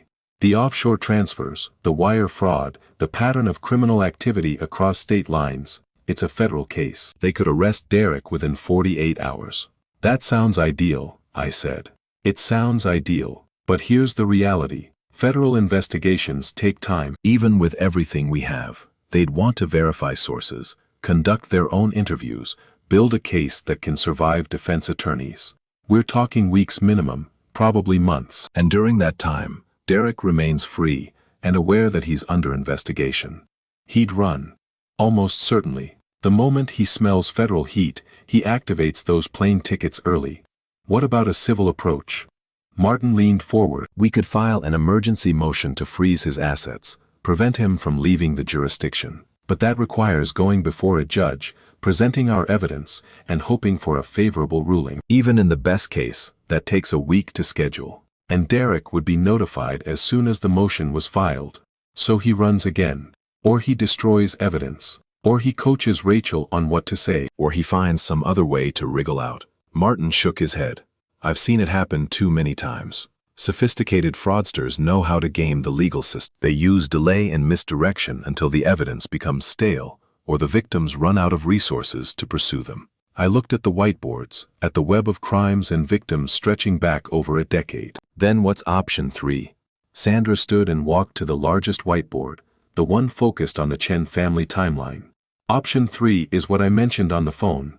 Direct confrontation. We present Derek with everything we know, make it clear that we have enough evidence to destroy him, and offer him a choice. What kind of choice? He leaves. Walks away from Rachel, from the children, from any claim on your family's assets. In exchange, we don't pursue criminal charges. We don't go to the FBI. We let him disappear. The room went quiet. I could hear the restaurant sounds drifting up from below. Sizzling pans, clinking dishes, the murmur of lunchtime conversation. You're suggesting we let him go, I said finally. I'm suggesting we prioritize. What matters more to you, seeing Derek in prison or getting your grandchildren back? Both. You might not be able to have both. If we pursue prosecution, the legal process could take years. Your grandchildren would grow up in limbo, caught between a father fighting criminal charges and a grandfather who set the whole thing in motion. They might never forgive you for destroying their family, even if that family was built on lies. Frank nodded. I've seen it happen. Kids blame the whistleblower, not the criminal.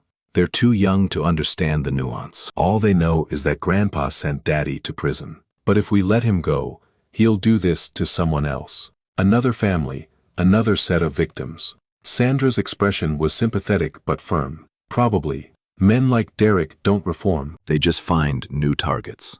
But that's a problem for future victims, not for Emma and Marcus. I stood up, unable to sit still with this weight pressing down on me. I walked to the window and looked out at the gray Seattle afternoon, at the ordinary people going about their ordinary lives, unaware of the impossible choice being weighed in this small room. What would the confrontation look like? I asked without turning around. We'd need to control the environment, Sandra said.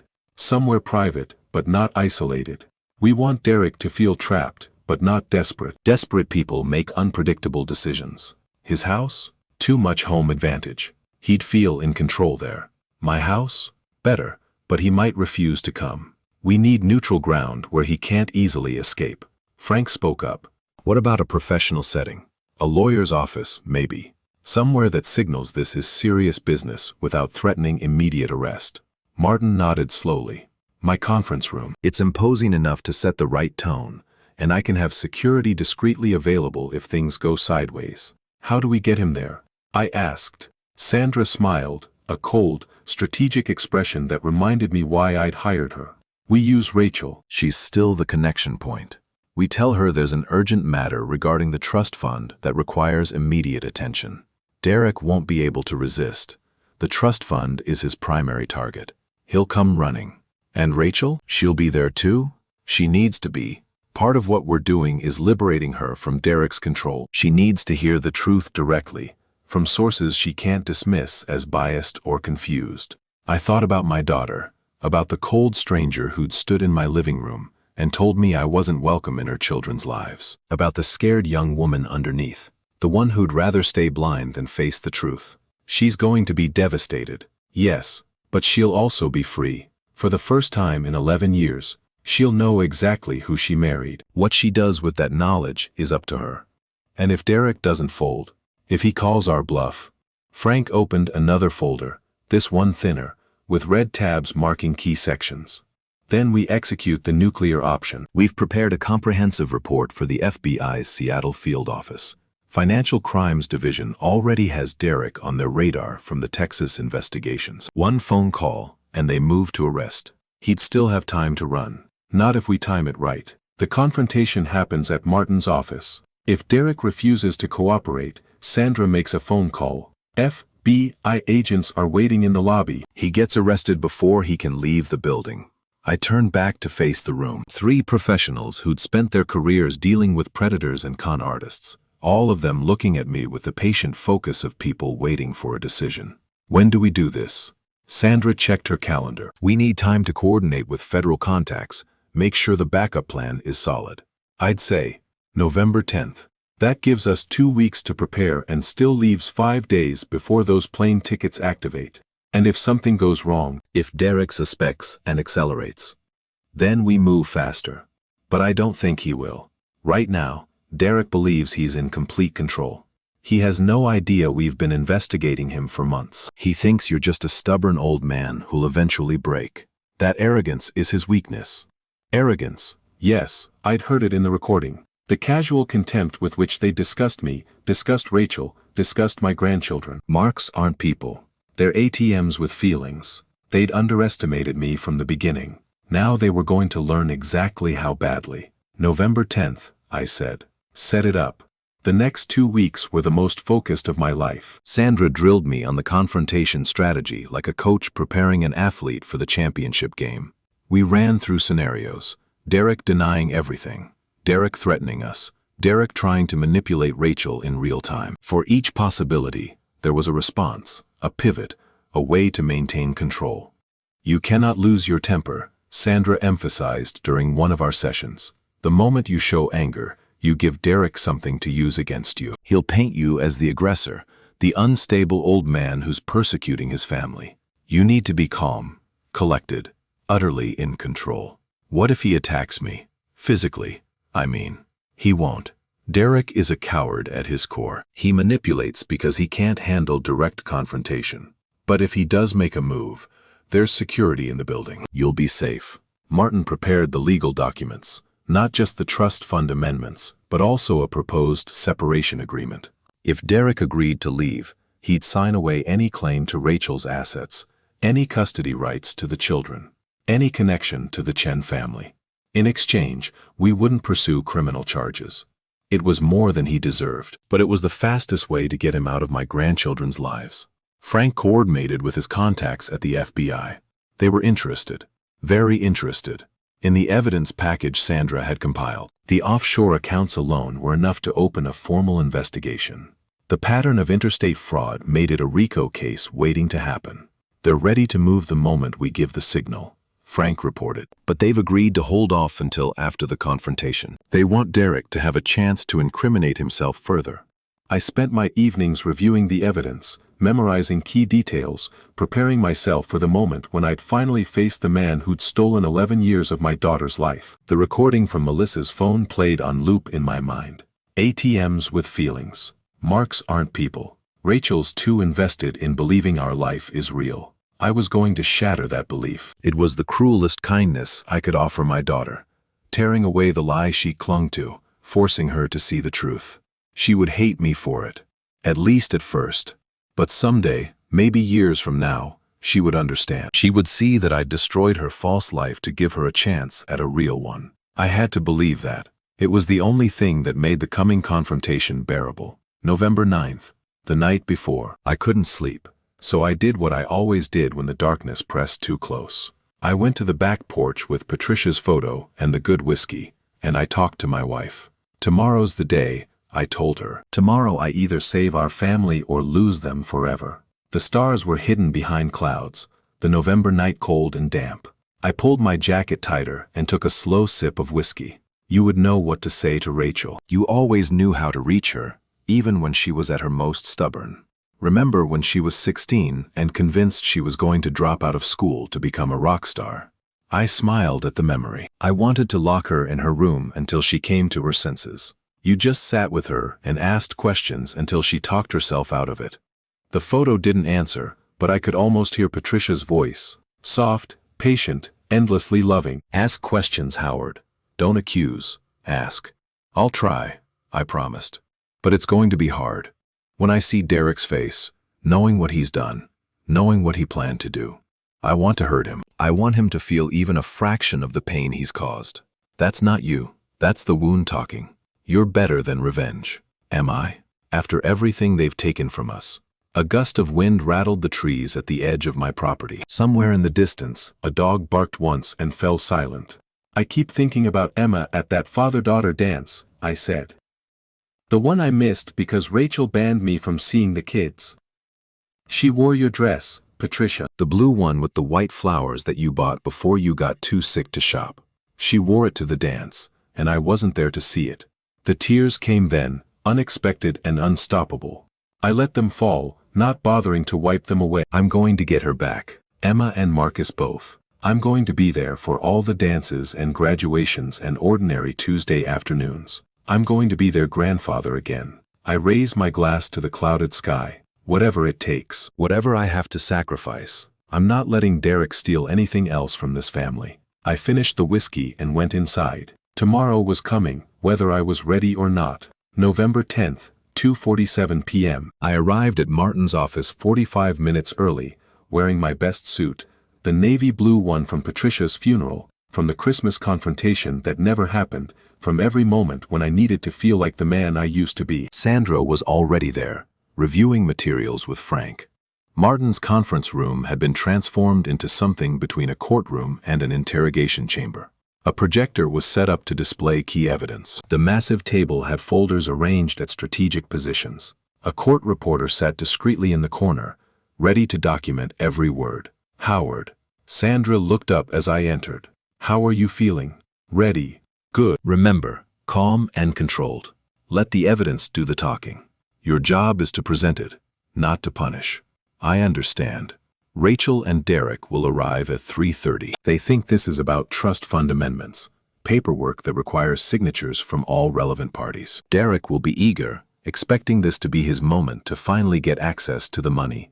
And when he realizes it's not, that's when you take control. Walk him through the evidence step by step. Don't rush. Don't react to his denials or excuses. Just keep presenting the facts until there's nowhere left for him to hide. I nodded and took my position at the head of the table. The seat of power, Sandra had called it. The place where CEOs sat when they delivered verdicts to subordinates. I'd spent 40 years in that seat, running my own company. I knew how to project authority, how to make people understand that their options were limited and my patience was finite. Today I would use all of it. At 3:28, the receptionist's voice came through the intercom. Mr. Schlesinger, your 3:30 is here. Martin looked at me. I took a breath, centered myself, and nodded. Send them in. The door opened, and my daughter walked into the room. She looked different from the last time I'd seen her. Thinner, with dark circles under her eyes that makeup couldn't quite conceal. Her professional smile faltered slightly when she saw the assembled group. The projector, the folders arranged like weapons across the table. Dad? What is this? Derek followed her in, already scanning the room with the practiced assessment of someone who always identified exits and threats. He was wearing a charcoal suit that probably cost more than my first car, his hair perfectly styled, his expression shifting from curiosity to wariness in the space of a heartbeat. Mr. Chen. His voice was smooth, controlled. I wasn't expecting a crowd. Please, sit down. I gestured to the two empty chairs across from me. We have a lot to discuss. Rachel glanced at Derek, seeking guidance. That small gesture, that instinctive deference to her husband's judgment, told me everything about how deeply his control ran. Dad, if this is about the trust fund paperwork, I don't understand why.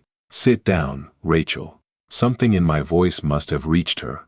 She sat, slowly, her purse clutched in her lap like a shield. Derek followed, positioning himself slightly behind her, protective, or using her as a buffer. Probably both. Before we begin, Martin said, I need to inform you that this meeting is being recorded and transcribed. A court reporter is present to document the proceedings. Derek's eyes flickered to the corner where the court reporter sat, fingers poised over her stenotype machine. That seems excessive for a trust fund amendment. This isn't about trust fund amendments, I said. This is about the truth. The truth about what? I looked at my son-in-law. This man I'd welcomed into my family, fed at my table, trusted with my daughter's happiness, and felt something cold and hard settle into my chest. The truth about who you really are, Derek, and what you've been doing to my family for the past 11 years. The silence stretched like a wire about to snap. Rachel's face had gone pale. Dad, what are you talking about? I'm talking about fraud, sweetheart. Systematic, deliberate, criminal fraud. Perpetrated by your husband and his brother against our family, and against dozens of other victims before us.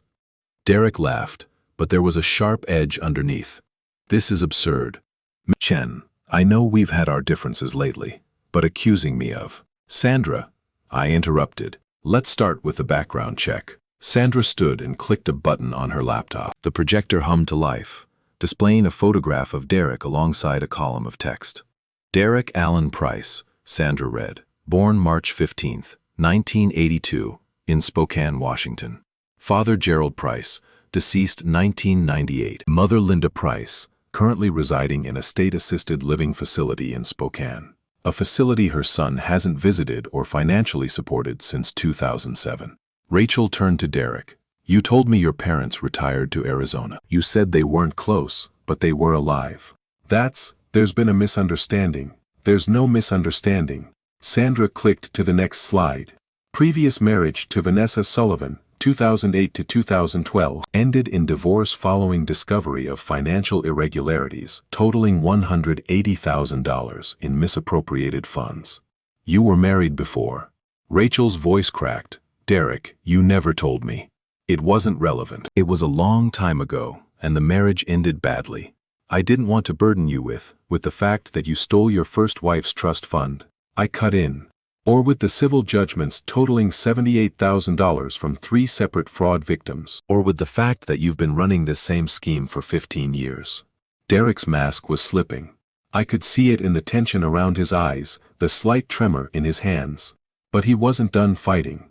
This is slander. You've hired investigators to dig up old, discredited accusations from bitter people who, let me introduce you to some of those bitter people.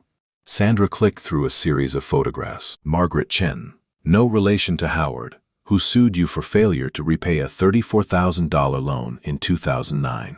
Patricia Wellman, a widow from Portland who lost $95,000 to an investment partnership you managed. David Okonkwo, a retired teacher from Boise who refinanced his home based on your financial advice and lost everything. Each photograph appeared with a name, a date, and a dollar amount. The pattern was undeniable. The same scheme, repeated over and over, leaving destroyed lives in its wake. These are lies, Derek said, but his voice had lost its smoothness. Misunderstandings, exaggerations. And then there's Vincent. The name landed like a bomb. Derek went very still. Your brother, Vincent Gerald Price, your partner in these schemes for at least a decade, the man who supposedly lost your family's investment money in a failed cryptocurrency venture. Sandra clicked to a new slide. Except he didn't lose it, did he? He transferred it. The screen showed a bank record. A transfer of $340,000 to Meridian Asset Management Limited, a holding company registered in the Cayman Islands. And at the bottom, the names of the company's 2 directors, Vincent G. Price and Derek A. Price. Rachel was staring at the screen, her face ashen. Derek, what is this? It's a mistake. Someone's made a mistake. The money wasn't lost, Rachel. I spoke directly to my daughter now, watching her world crumble in real time. It was stolen. Moved offshore, into an account your husband controls. The whole failed investment was a scam designed to extract money from you and create pressure to extract more from me. That's not, Derek started. Let me finish. My voice cut through his protest like a blade. You lost $387,000 in that scheme. 3 years of your savings, your business accounts, your retirement fund. All of it went into that offshore account. And then, when you were desperate and frightened, Derek sent you to my house to demand $47,000 and to threaten me with losing access to my grandchildren if I didn't pay. Rachel's hands were shaking. Dad, that wasn't. I didn't mean it as a threat. I know you didn't. Because you didn't write those words.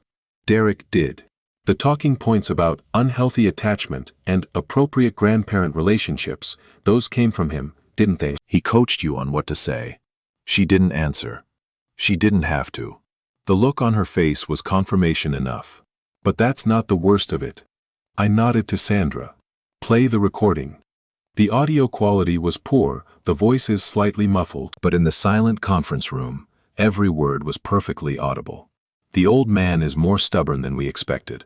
He's supposed to be desperate without those kids. Instead, he's just sitting in his house like a spider waiting for something. Give it time. We've seen this before. The lonely grandparents always break. Rachel's face went through a transformation as she listened. Confusion, then recognition, then slowly dawning horror as she heard her husband discussing her father like a mark to be exploited. Rachel's too invested in believing our life is real. Admitting the truth would mean admitting she's been a fool for a decade. She'd rather stay blind than face that. The recording ended. The silence that followed was absolute. Where did you get that? Derek's voice was barely a whisper. Does it matter? The question is whether you deny it. He said nothing. His face had gone gray, the smooth confidence stripped away to reveal something cornered and desperate underneath. Rachel turned to her husband slowly, as if moving through water. Derek, tell me that's not you. Rachel, tell me. Her voice cracked on the second word. Tell me that's not your voice on that recording. Tell me you didn't say those things about my father. About me. About our children. Derek opened his mouth, closed it, opened it again. For the first time since I'd known him, he seemed genuinely at a loss for words. 11 years, Rachel breathed. 11 years of our marriage. Our children. Everything we built. And it was all, what? A scheme. A con. It started that way. Derek's voice was flat now, stripped of all pretense. But things changed. I do love you, Rachel. I do love the kids. The feelings became real. The feelings became real. Rachel laughed, a harsh sound that held no humor. You stole my family's money. You turned me against my own father. You were planning to take our children to Portugal and disappear. And you want me to believe the feelings became real. The Portugal thing was a contingency, in case things went wrong. I wasn't going to actually. How can I believe anything you say? How can I believe any word that comes out of your mouth ever again? I watched my daughter's marriage disintegrate in real time, and I felt no satisfaction. Only a deep, aching sadness for the years she'd lost, the life she'd thought she was building, the love she'd thought was real. Rachel. I waited until she looked at me, her eyes red and brimming with tears she was barely holding back. I need you to step outside for a few minutes. Derek and I have some business to conclude. Dad, I don't. Please, sweetheart. Trust me. She looked at Derek, one long, searching look that seemed to take in every lie, every manipulation, every betrayal. And then she stood up without a word and walked out of the room. The door clicked shut behind her. Now it was just me and the man who tried to destroy my family. Here's how this is going to work, I said, my voice calm and controlled despite the fury burning in my chest. You have two options. Choose wisely, because you won't get a third. Derek's jaw tightened. I have a lawyer. Your lawyer can't help you. Not with what we have. I gestured to the evidence folders spread across the table. Federal wire fraud, interstate racketeering, tax evasion through offshore accounts. The FBI has been briefed on everything in these files. They're very interested in having a conversation with you. If the FBI was coming, they'd be here already. They're waiting. Waiting for what? For my decision. I leaned forward, holding his gaze. Because despite everything you've done, I'm offering you a chance to walk away. Not because you deserve it, you don't. But because my grandchildren don't deserve to watch their father get arrested. And my daughter doesn't deserve to spend years in court while federal prosecutors pick apart her life, looking for evidence of complicity. Derek's eyes narrowed. What do you want? Divorce. Uncontested, immediate, complete. You sign away all custody rights to Emma and Marcus. You sign away any claim to Rachel's assets, what's left of them. You disappear from my family's life permanently. And if I refuse? I smiled. It was not a pleasant expression. Then I make a phone call, and federal agents arrest you before you leave this building. You spend the next 15 years in prison while your children grow up visiting you through glass partitions. And when you finally get out, you'll be a middle-aged ex-con with nothing. No family, no money, no prospects. You wouldn't. The publicity, the damage to your family's reputation. My family's reputation is the least of my concerns. My concern is protecting my grandchildren from a predator. And I will do whatever it takes to accomplish that. The words hung in the air between us. Derek searched my face, looking for weakness, looking for a crack in my resolve that he could exploit. He didn't find one. The offshore accounts, he said finally. The money that's already been transferred. Gone. I'm not interested in recovery. I'm interested in removal. You disappear, and we all move on. And Vincent, your brother is your problem. If he wants to avoid federal prosecution, I suggest he disappear too. Somewhere far away, where he can't hurt anyone else. Derek was quiet for a long moment, calculating odds, weighing options. I could almost see the gears turning behind his eyes. The predator's mind, always looking for an angle, always seeking advantage. But there was no advantage to be found. I blocked every exit, anticipated every move. 40 years of business had taught me how to corner an opponent and leave them with no choice but surrender. I'll need guarantees, Derek said at last. Written assurance that you won't pursue charges once I've signed the documents. Martin slid a folder across the table. Agreement already prepared. Contingent on your signature on the divorce papers and custody relinquishment. The moment those documents are filed, this agreement becomes binding. Derek read through the pages slowly, his expression unreadable. When he finished, he looked up at me with something that might have been respect. You planned this perfectly, old man. Every detail. I had 11 years of your scheming to study. You taught me well. And if I had just left Rachel alone, treated her decently, would you have ever found out? Probably not. But you couldn't help yourself, could you? The trust fund was too tempting. The money was too close.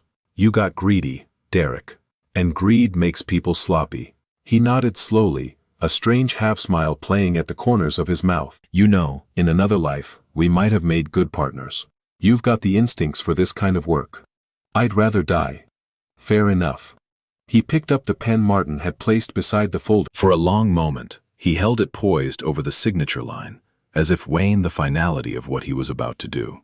Then he signed. Page after page, his signature appeared, sharp, decisive strokes that ended his marriage, surrendered his children, and severed him from the family he'd spent 11 years exploiting.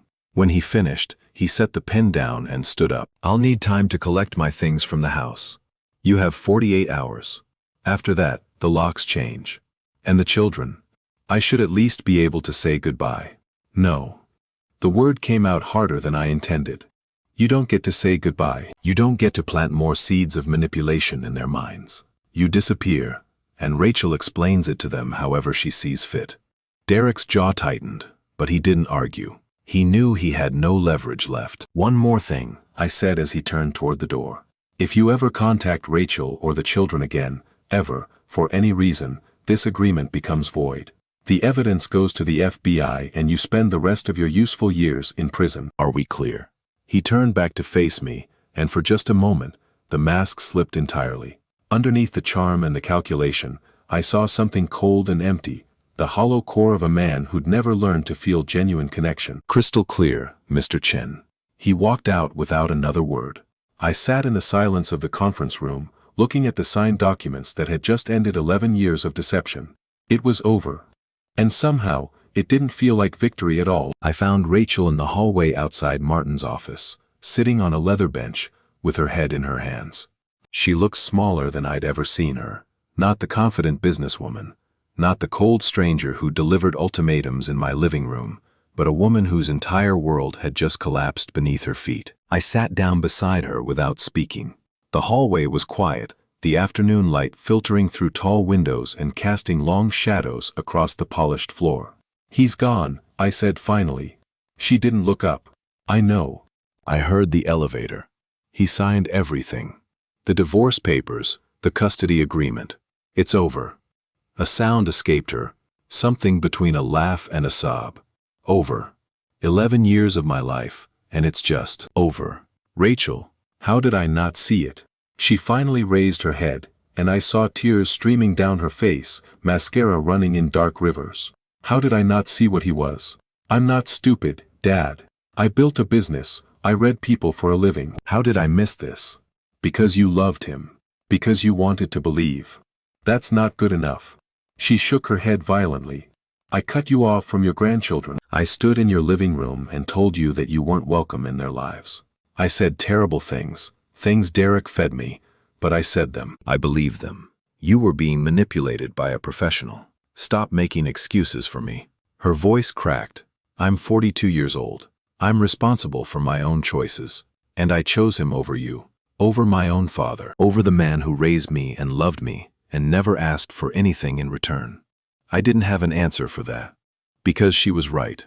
She had made that choice. And no amount of understanding the manipulation behind it could erase the months of silence. The missed birthday.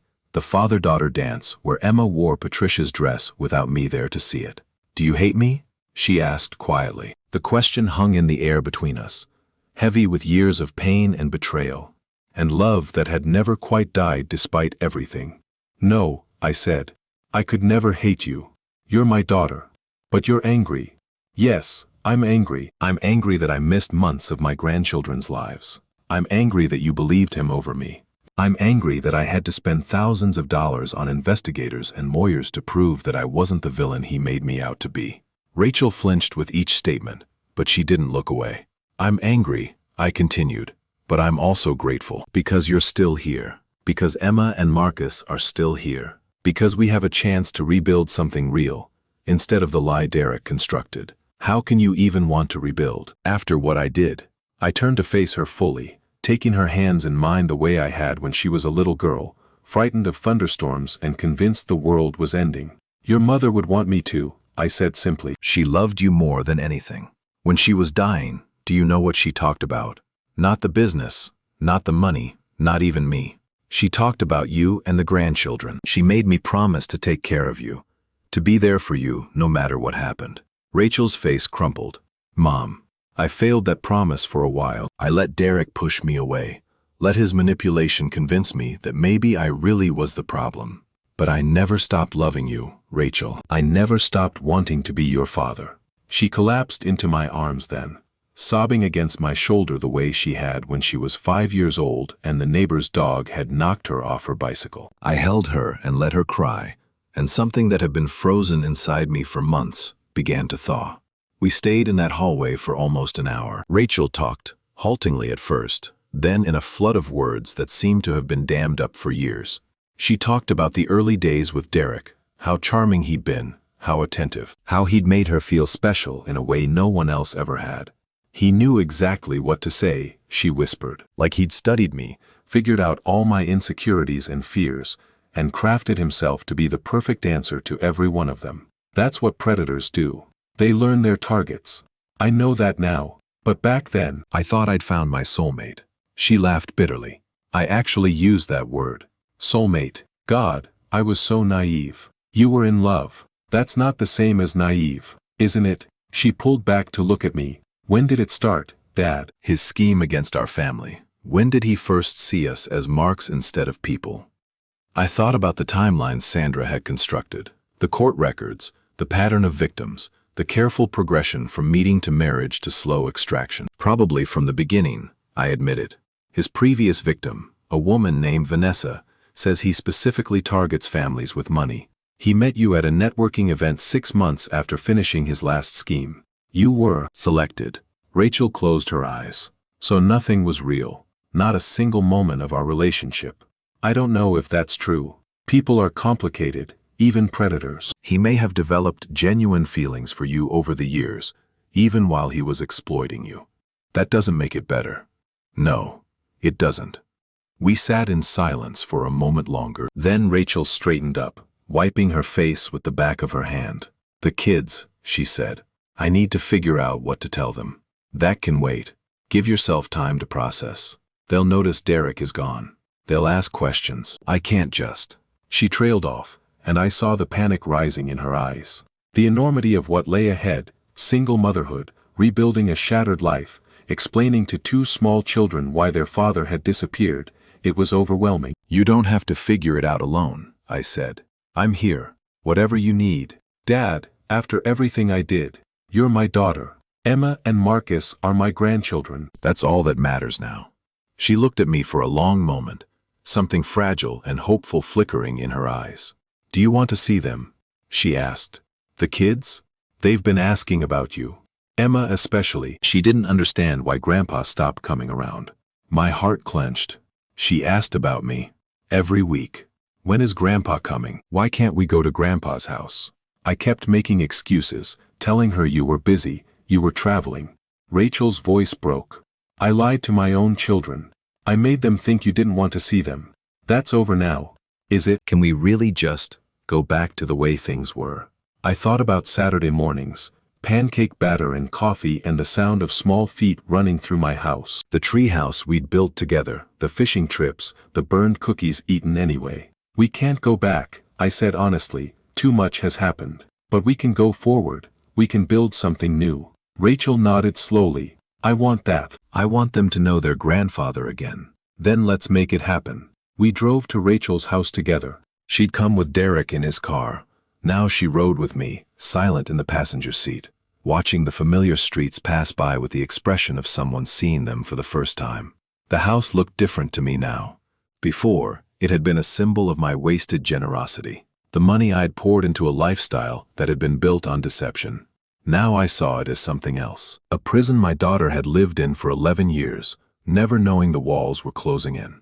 "The kids are with a neighbor," Rachel said as we pulled into the driveway. "Mrs. Patterson, I should go get them. Take your time." "I'll wait here." She paused with her hand on the door handle.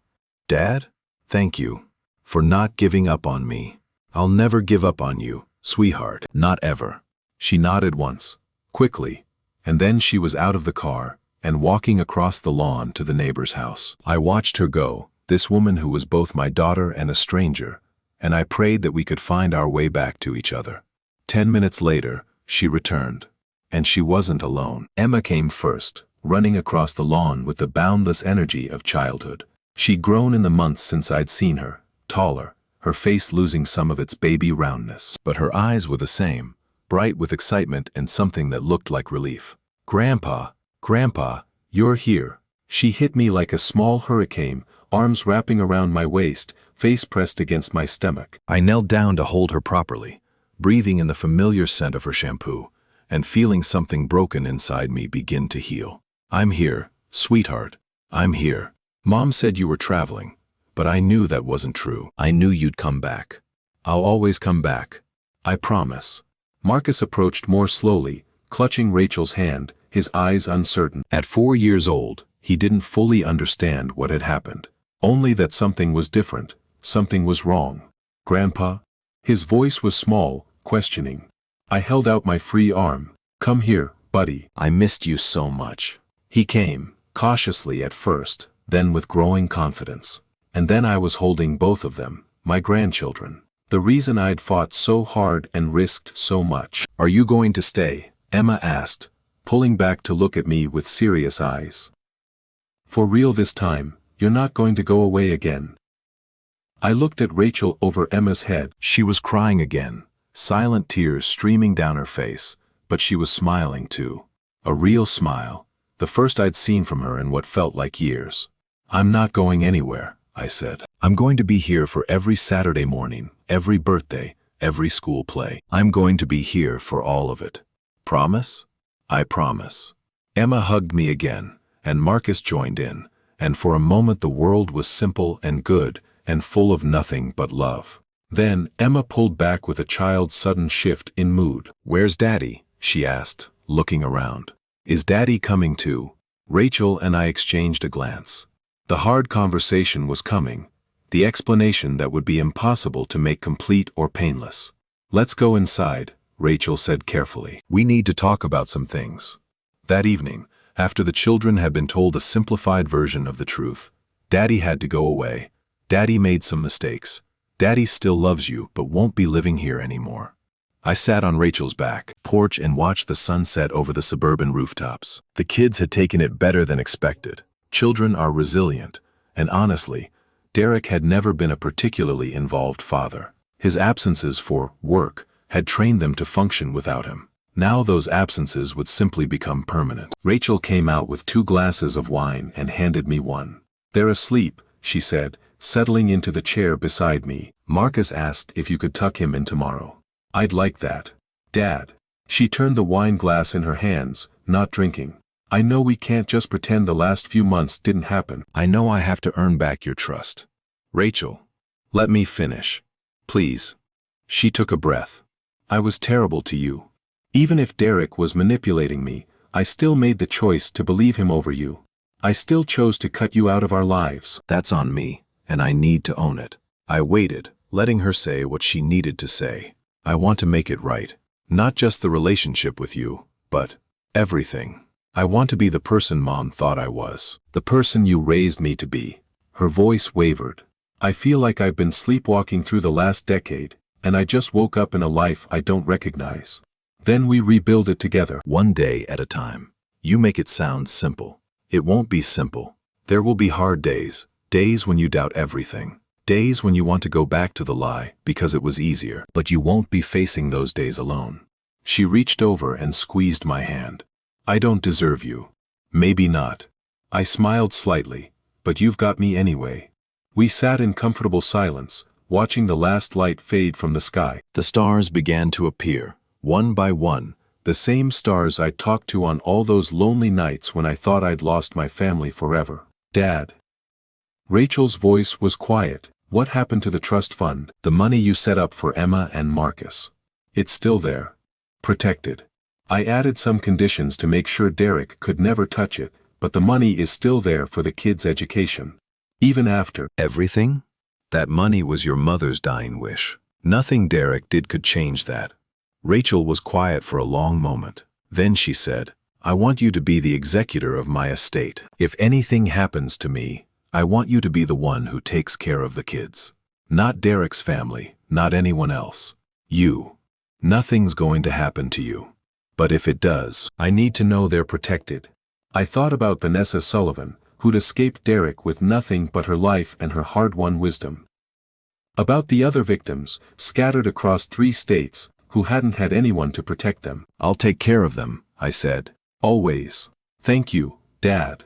We finished our wine as the night deepened around us. Tomorrow would bring new challenges, lawyers to finalize the divorce, financial wreckage to sort through, a new normal to establish. But tonight, for the first time in months, I felt something I'd almost forgotten was possible. Hope. 3 weeks after the confrontation, I got the call I'd been expecting. Mr. Chen. Sandra's voice carried an undertone of grim satisfaction. I thought you'd want to know. Derek Price was arrested this morning at SeaTac Airport. I set down my coffee, watching Emma and Marcus through the kitchen window. They were building something in my backyard, a modification to the treehouse, involving cardboard boxes and an alarming amount of duct tape. What happened to our agreement? He violated it. Tried to access the offshore accounts we'd identified. Apparently, he thought if he moved fast enough, he could grab the money and disappear before anyone noticed. She paused. He was wrong. The FBI was watching. They've been watching since November 10th. The moment we handed over our evidence package, they put Derek and Vincent both under surveillance. Vincent was picked up in Austin last week, trying to board a flight to Costa Rica with $47,000 in cash. I did the math. $47,000. The exact amount Derek had tried to extort from me through Rachel. Apparently, it was their standard operating number for quick extractions. What are the charges? Wire fraud, money laundering, conspiracy to commit bank fraud. 15 to 20 years. Derek would be in his 60s when he got out. Vincent would be pushing 50. Their careers as financial predators were effectively over. And Rachel, will she be involved in the prosecution? As a witness, probably. But Frank's contact at the U.S. Attorney's office has indicated they view her as a victim, not a co-conspirator. She won't face charges. Relief washed through me. Whatever mistakes my daughter had made, she didn't deserve to pay for her husband's crimes. Thank you, Sandra. For everything. Just doing my job, Mr. Chen. Though I have to say, this one felt personal. Men like Derek Price leave a trail of broken lives behind them. It's satisfying to finally see one face real consequences. I thought about Vanessa Sullivan, about Patricia Wellman in Portland, and David Okonkwo in Boise. About all the victims who'd never gotten justice, who'd watched their predator disappear into the wind and start again somewhere else. Can you do me one more favor? Name it. The other victims. The ones from Derek's previous schemes. Is there any way to contact them? Let them know what happened. A pause. I can reach out. Why? Because they deserve to know it's over. They deserve to know that someone finally stopped him. The letters arrived over the following weeks. Vanessa was first. A handwritten note on cream-colored stationery. Dear Mr. Chen, I can't tell you what it means to know that Derek is finally facing justice. For 12 years, I've carried the weight of what he did. Not just the money, but the shame of having been fooled. I thought I was the only one. I thought no one would ever believe me. Thank you for believing. Thank you for fighting. Thank you for finishing what I wasn't strong enough to start. With gratitude, Vanessa. Patricia. Wellman's letter was shorter, typed on plain paper with a shaking hand. Mr. Chen, I'm 73 years old. My husband died 4 years ago, and Derek Price took everything we'd saved for our retirement. I've been living on Social Security ever since, in a one-bedroom apartment that costs more than I can afford. When your investigator called to tell me Derek had been arrested, I sat down and cried for an hour. Not sad tears. Relief. Finally, Someone stopped him. God bless you. David Okonkwo sent an email, brief, professional, but with an undercurrent of emotion that transcended the formal language. Mr. Chen, I lost my business, my home, and nearly my marriage because of Derek Price. For years, I blamed myself for being stupid enough to trust him. Your actions have reminded me that the blame belongs to the criminal, not the victim. If there is ever anything I can do to repay this debt, please don't hesitate to ask. With respect, David Okonkwo. I read each letter multiple times, then placed them in a folder I kept in my desk drawer. On the darkest days, the days when I wondered if the fight had been worth it, I would take them out and remind myself that justice wasn't just about my family. It was about everyone Derek had ever hurt. The divorce was finalized in January, 3 months after the confrontation. Rachel got the house. Derek's signature on the custody agreement had included a full asset surrender, but she chose to sell it. Too many memories, she said. Too many lies embedded in the walls.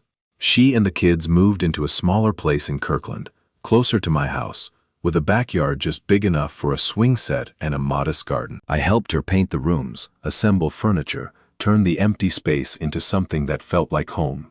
It's smaller than what we had, Rachel said one evening, surveying the living room with a critical eye. The kids will have to share a bathroom. There's no guest room. Do you need a guest room? She considered this. No, I don't think I do. Then it's perfect.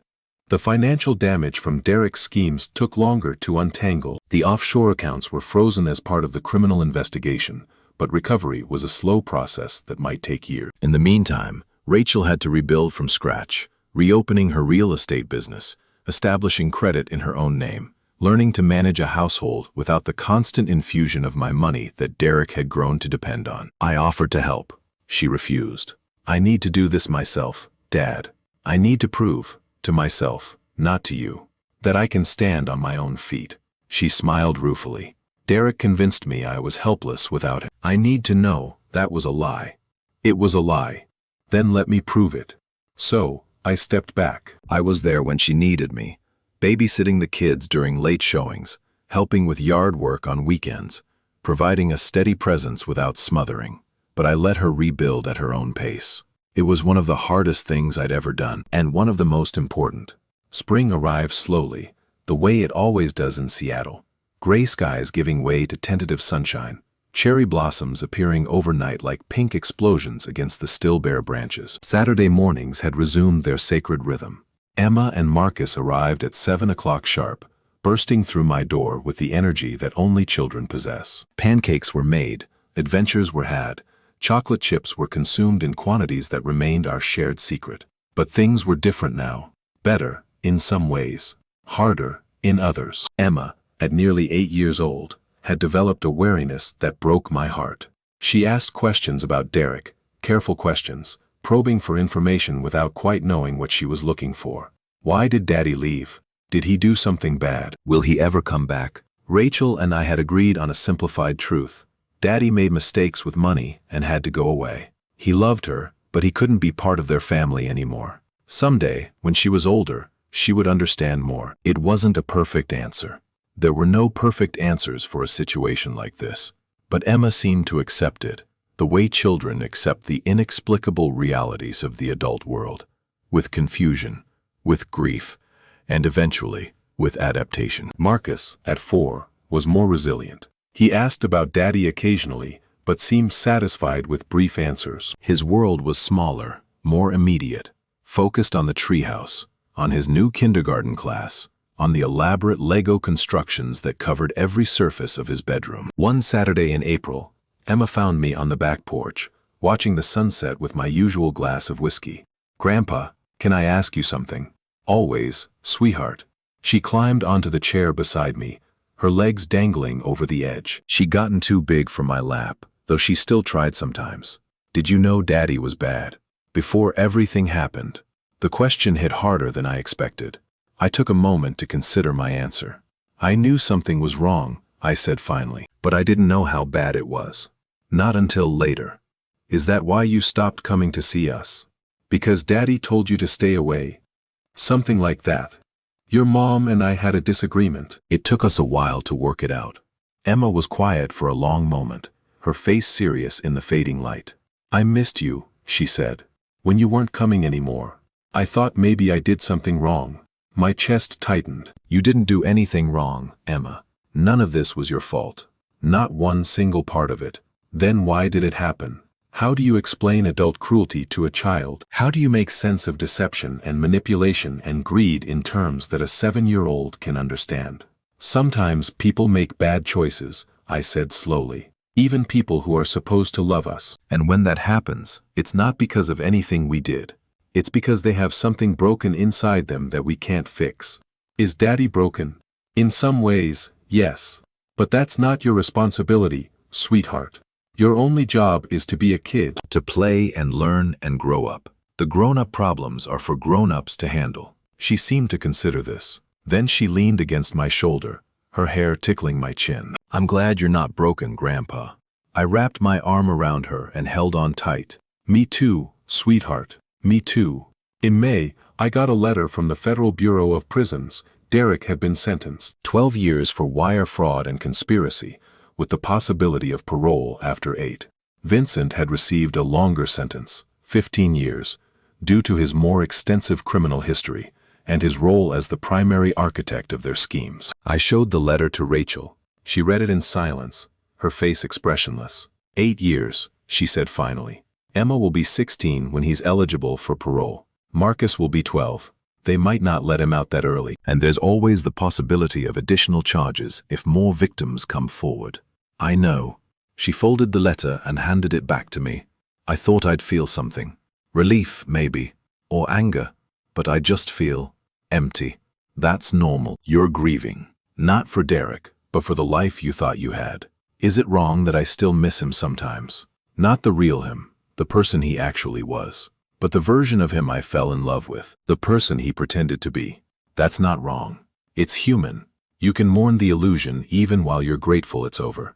Rachel nodded slowly. The kids will want to see him eventually, when they're older. I'll have to figure out how to handle that. You don't have to figure it out today. No, but someday. She looked at me, and I saw something new in her eyes.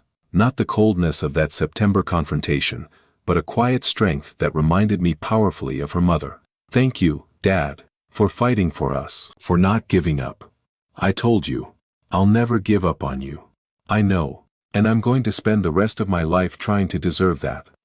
The summer passed in a blur of ordinary moments that felt extraordinary after everything we'd been through. 4th of July at my house, with sparklers in the backyard and Emma declaring it the best holiday ever. Marcus's 5th birthday, complete with a dinosaur cake that Rachel and I had spent 4 hours decorating. Weekend trips to the zoo, the aquarium, the children's museum downtown. Normal family things. The kind of things I'd been afraid I'd never experience again. In August, Rachel closed on her first major real estate deal since the divorce. A commercial property in Bellevue that earned her a commission larger than anything she'd made in years. "I did it," she said, calling me from her car after the signing. "On my own. Without Derek's connections, without anyone else's help. I did it. I never doubted you would. I doubted myself, every single day, but I kept going anyway." Her voice wavered slightly. "Mom would be proud, wouldn't she?" I looked at Patricia's photo on my mantle, at her smile that had never dimmed even in her final days. She'd be so proud she wouldn't know what to do with herself. She'd probably call everyone she knew to brag about her daughter the successful businesswoman. Rachel laughed, a real laugh, full of joy instead of bitterness. "Yeah, she would, wouldn't she? Come over for dinner tonight. Bring the kids. We'll celebrate." "I'd like that, Dad. I'd really like that." 1 year later, I stood in my backyard on a Saturday morning in September, watching the sunrise paint the sky in shades of gold and pink. The air carried that particular Christmas that signals the transition from summer to fall.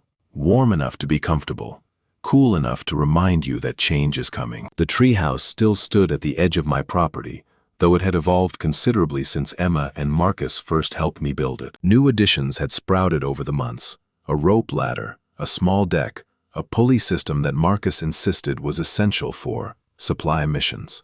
It looked less like a treehouse now and more like a small fortress, the kind of thing that would give a safety inspector nightmare. Patricia would have loved it. I took a sip of my coffee and listened to the morning sounds. Birds calling to each other, a neighbor's dog barking in the distance, the quiet hum of a city waking up to another ordinary day. Ordinary. I'd never appreciated that word before. Now it felt like the greatest gift imaginable. At 6:45, right on schedule, I heard the crunch of tires on my driveway. The car doors opened, and then came the sound I'd spent so many dark nights afraid I'd never hear again. "Grandpa, Grandpa, we're here." Emma burst through the back gate like a small explosion of energy, Marcus close behind. They were both taller than they'd been a year ago. Emma shooting up with the sudden growth spurt of approaching adolescence, Marcus losing the last traces of toddler roundness in his face. "We brought supplies," Marcus announced, holding up a grocery bag that clinked with what I suspected were baking ingredients. "Mom said we could make cookies." Did she now?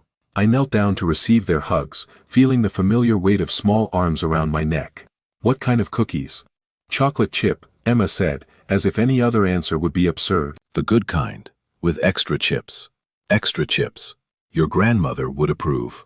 Rachel appeared at the gate, dressed in weekend casual, her hair pulled back in a simple ponytail. She looked different from the woman who'd stood in my living room a year ago delivering rehearsed ultimatums. Lighter, somehow. Like a weight she'd been carrying for years had finally been set down. "Dad." She kissed my cheek. "Thanks for taking them. I've got 3 showings today, but I should be done by 4. Take your time. We've got big plans. The treehouse expansion, Phase 3. Marcus has been planning it all week." Rachel smiled. The real smile. The one I thought I might never see again. "Don't let them talk you into anything too dangerous. No promises." She laughed and headed back to her car. I watched her go, this daughter I'd almost lost, and felt a wave of gratitude so intense it nearly took my breath away. The morning unfolded the way Saturday mornings were supposed to unfold. We made pancakes, chocolate chip, because that was our tradition, our secret, our small rebellion against the rules of healthy breakfast. We ate them on the back porch, watching the neighborhood come to life around us. After breakfast, we retreated to the treehouse for the Phase 3 planning session.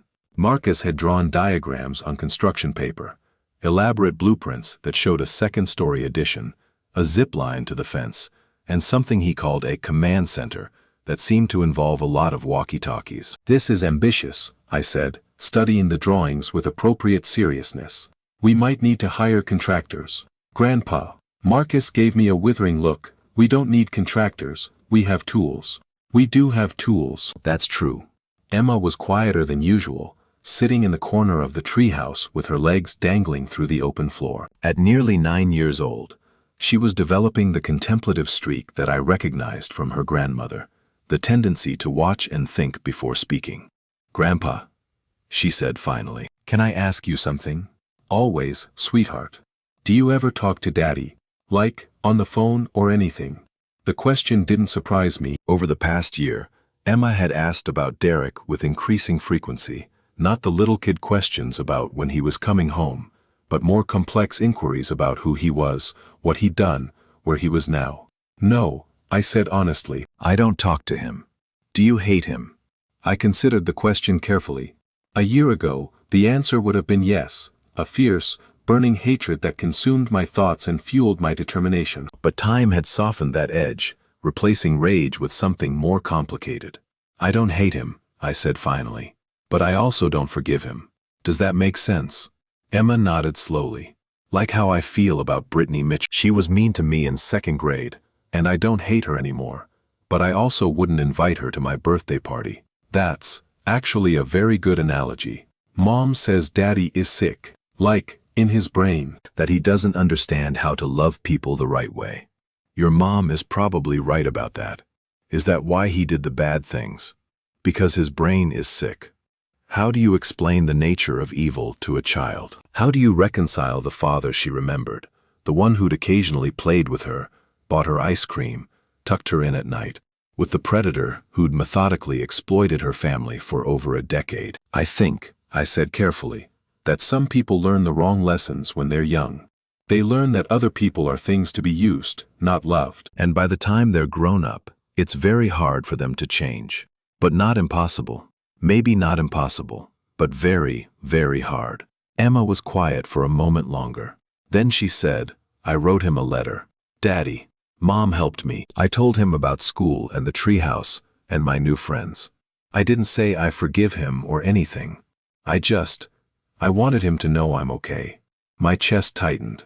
That was very brave of you, sweetheart. Mom says he might not write back. And even if he does, we don't have to read it if we don't want to. That's right. You're in control of that relationship now. You get to decide how much contact you want. Right now I don't want much. Maybe when I'm older. She looked at me with eyes that seemed far too wise for her age. Is that okay? That's more than okay. That's healthy. She nodded, satisfied, and turned her attention back to Marcus's blueprints. The moment passed, but its weight remained, a reminder that healing wasn't a destination, but a journey, one that my grandchildren would be navigating for years to come. That afternoon, while Marcus napped and Emma read in the hammock, I sat on my back porch with the good whiskey and Patricia's photo. A year, I told her. It's been a whole year since I almost lost them. And now look, Saturday mornings are back. The treehouse is expanding. Emma is asking the hard questions and processing them like a champion. You'd be so proud of her, Patricia. She's got your strength. The photo smiled back at me, unchanging, eternal. Rachel is doing well too. The business is growing.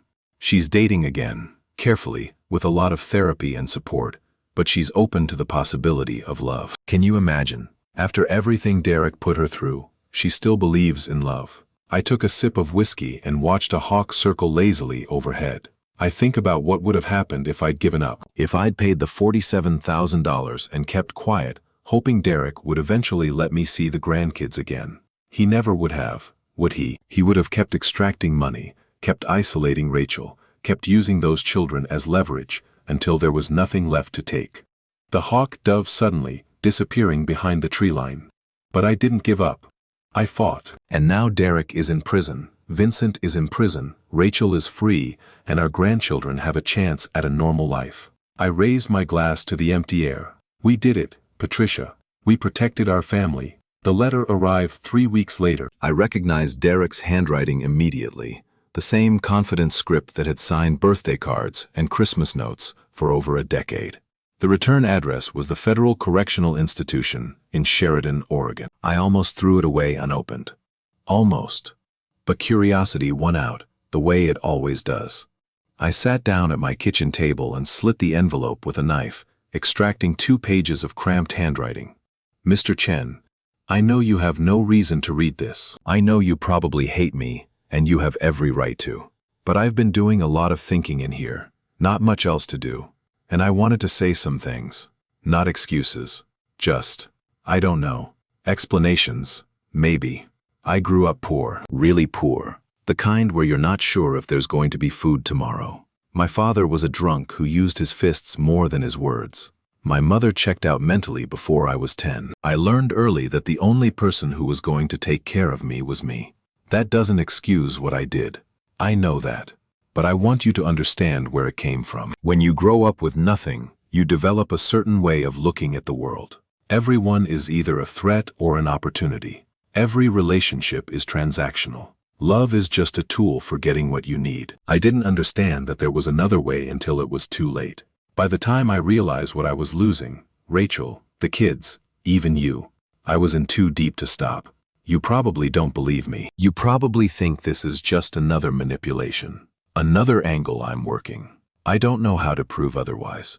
I just know that I think about Emma and Marcus every day.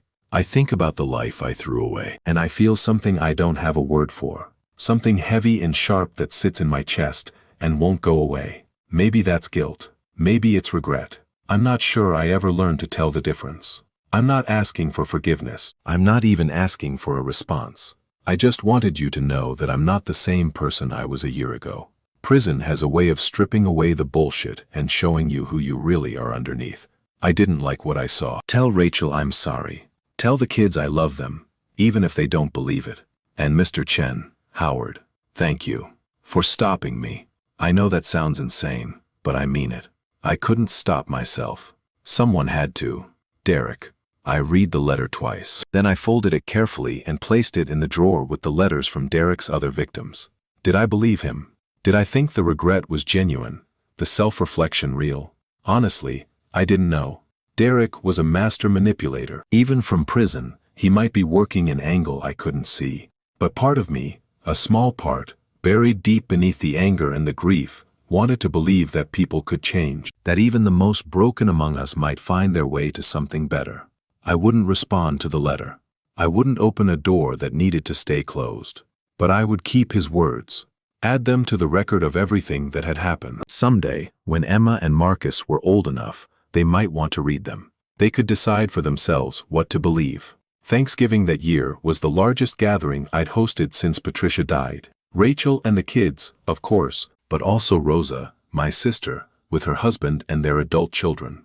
My old business partner James, who'd retired to Arizona but flew up for the occasion. Vanessa Sullivan, who'd become an unexpected friend over the past year, her shared experience creating a bond that transcended the darkness of how we'd met. The house was full of noise and laughter and the smell of food cooking. Children ran through the rooms, chased by adults pretending to be monsters.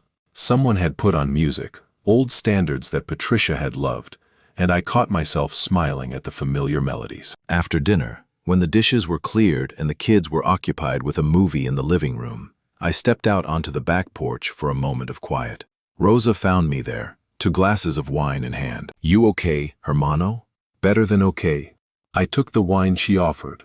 "I was just thinking about last year, how different everything was. You were a mess last Thanksgiving, barely holding it together. I was terrified. I thought I'd lost Rachel and the grandchildren forever. I thought everything Patricia and I had built was just gone. But it wasn't. No, it wasn't. I looked through the window at the gathering inside, the family, blood and chosen, who'd come together to share this day. I almost gave up, Rosa. There were moments when it seemed easier to just accept the loss and try to move on. But you didn't. I couldn't. Those kids, Emma and Marcus, they needed someone to fight for them. Someone who'd see through Derek's lies and refuse to back down. If I'd given up, who would have protected them? Rosa was quiet for a moment. Then she said, "Patricia used to say you were the stubbornest man she'd ever met. She meant it as a compliment." I laughed. She also said it was my most annoying quality. Both things can be true. We stood in comfortable silence, watching the stars appear through the scattered clouds. "What happens now?" Rosa asked eventually. "Derek's in prison, Rachel's rebuilding, the kids are adjusting. Is this the happy ending? I don't think life has happy endings. It has chapters. This one is better than the last one, the next one might be better still." I took a sip of wine. All I know is that I get to be here. I get to watch my grandchildren grow up. I get to be part of their story, not just a footnote in it. That's enough? That's everything. Before everyone left that night, I gathered the family in the living room for a toast. "I'm not good at speeches," I said, holding my glass of whiskey aloft. "Patricia was always the one with the words. But I want to say something, so bear with me." The room quieted, faces turning toward me with expressions of warmth and expectation. A year ago, I thought I'd lost my family. I thought Derek had taken everything from me, not just money, but the relationships that made life worth living. I was alone, and angry, and afraid. I looked at Rachel, who had tears forming in her eyes. At Emma and Marcus, who watched with the solemn attention children give to moments they sense are important. But I wasn't really alone. I had people who believed in me, who helped me fight, who reminded me that giving up wasn't an option. And I had something else, something Derek could never take away, no matter how hard he tried. I paused, gathering my thoughts. I had love, real love, the kind that doesn't care about money or status or what you can do for someone. The kind that just is. Patricia taught me about that kind of love. She lived it every day of our marriage. And even though she's gone, it's still here, in this room. In all of you. I raised my glass higher.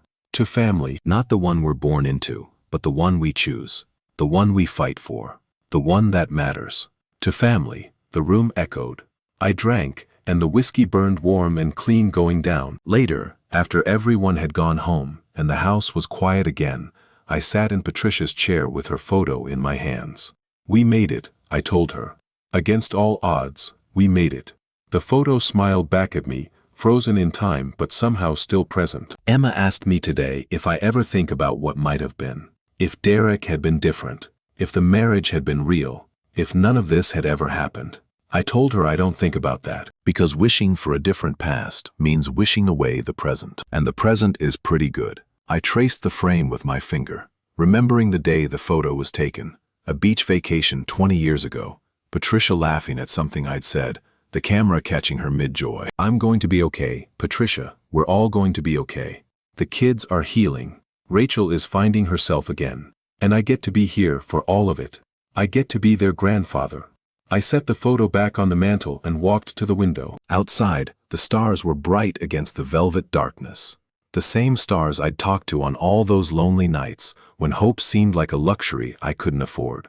Thank you, I whispered to whoever might be listening, For giving me the strength to fight. for not letting me give up, for showing me that even the darkest chapters can lead to brighter ones. The stars didn't answer, but somewhere in the silence, I felt something that might have been peace. The story wasn't over. Stories never really end. They just turn the page and keep going.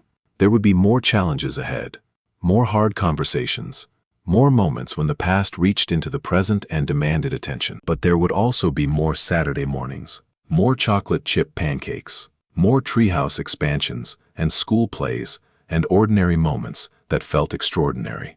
There would be family. And that, in the end, was worth fighting for. If you enjoyed this story, please like this video, subscribe to the channel, and share your thoughts in the comments. Did you face a similar situation with your family? How did you handle it? I'd love to hear from you. For the next story, click the video on the left. And remember, no matter how dark things get, don't give up. Your family is worth fighting for.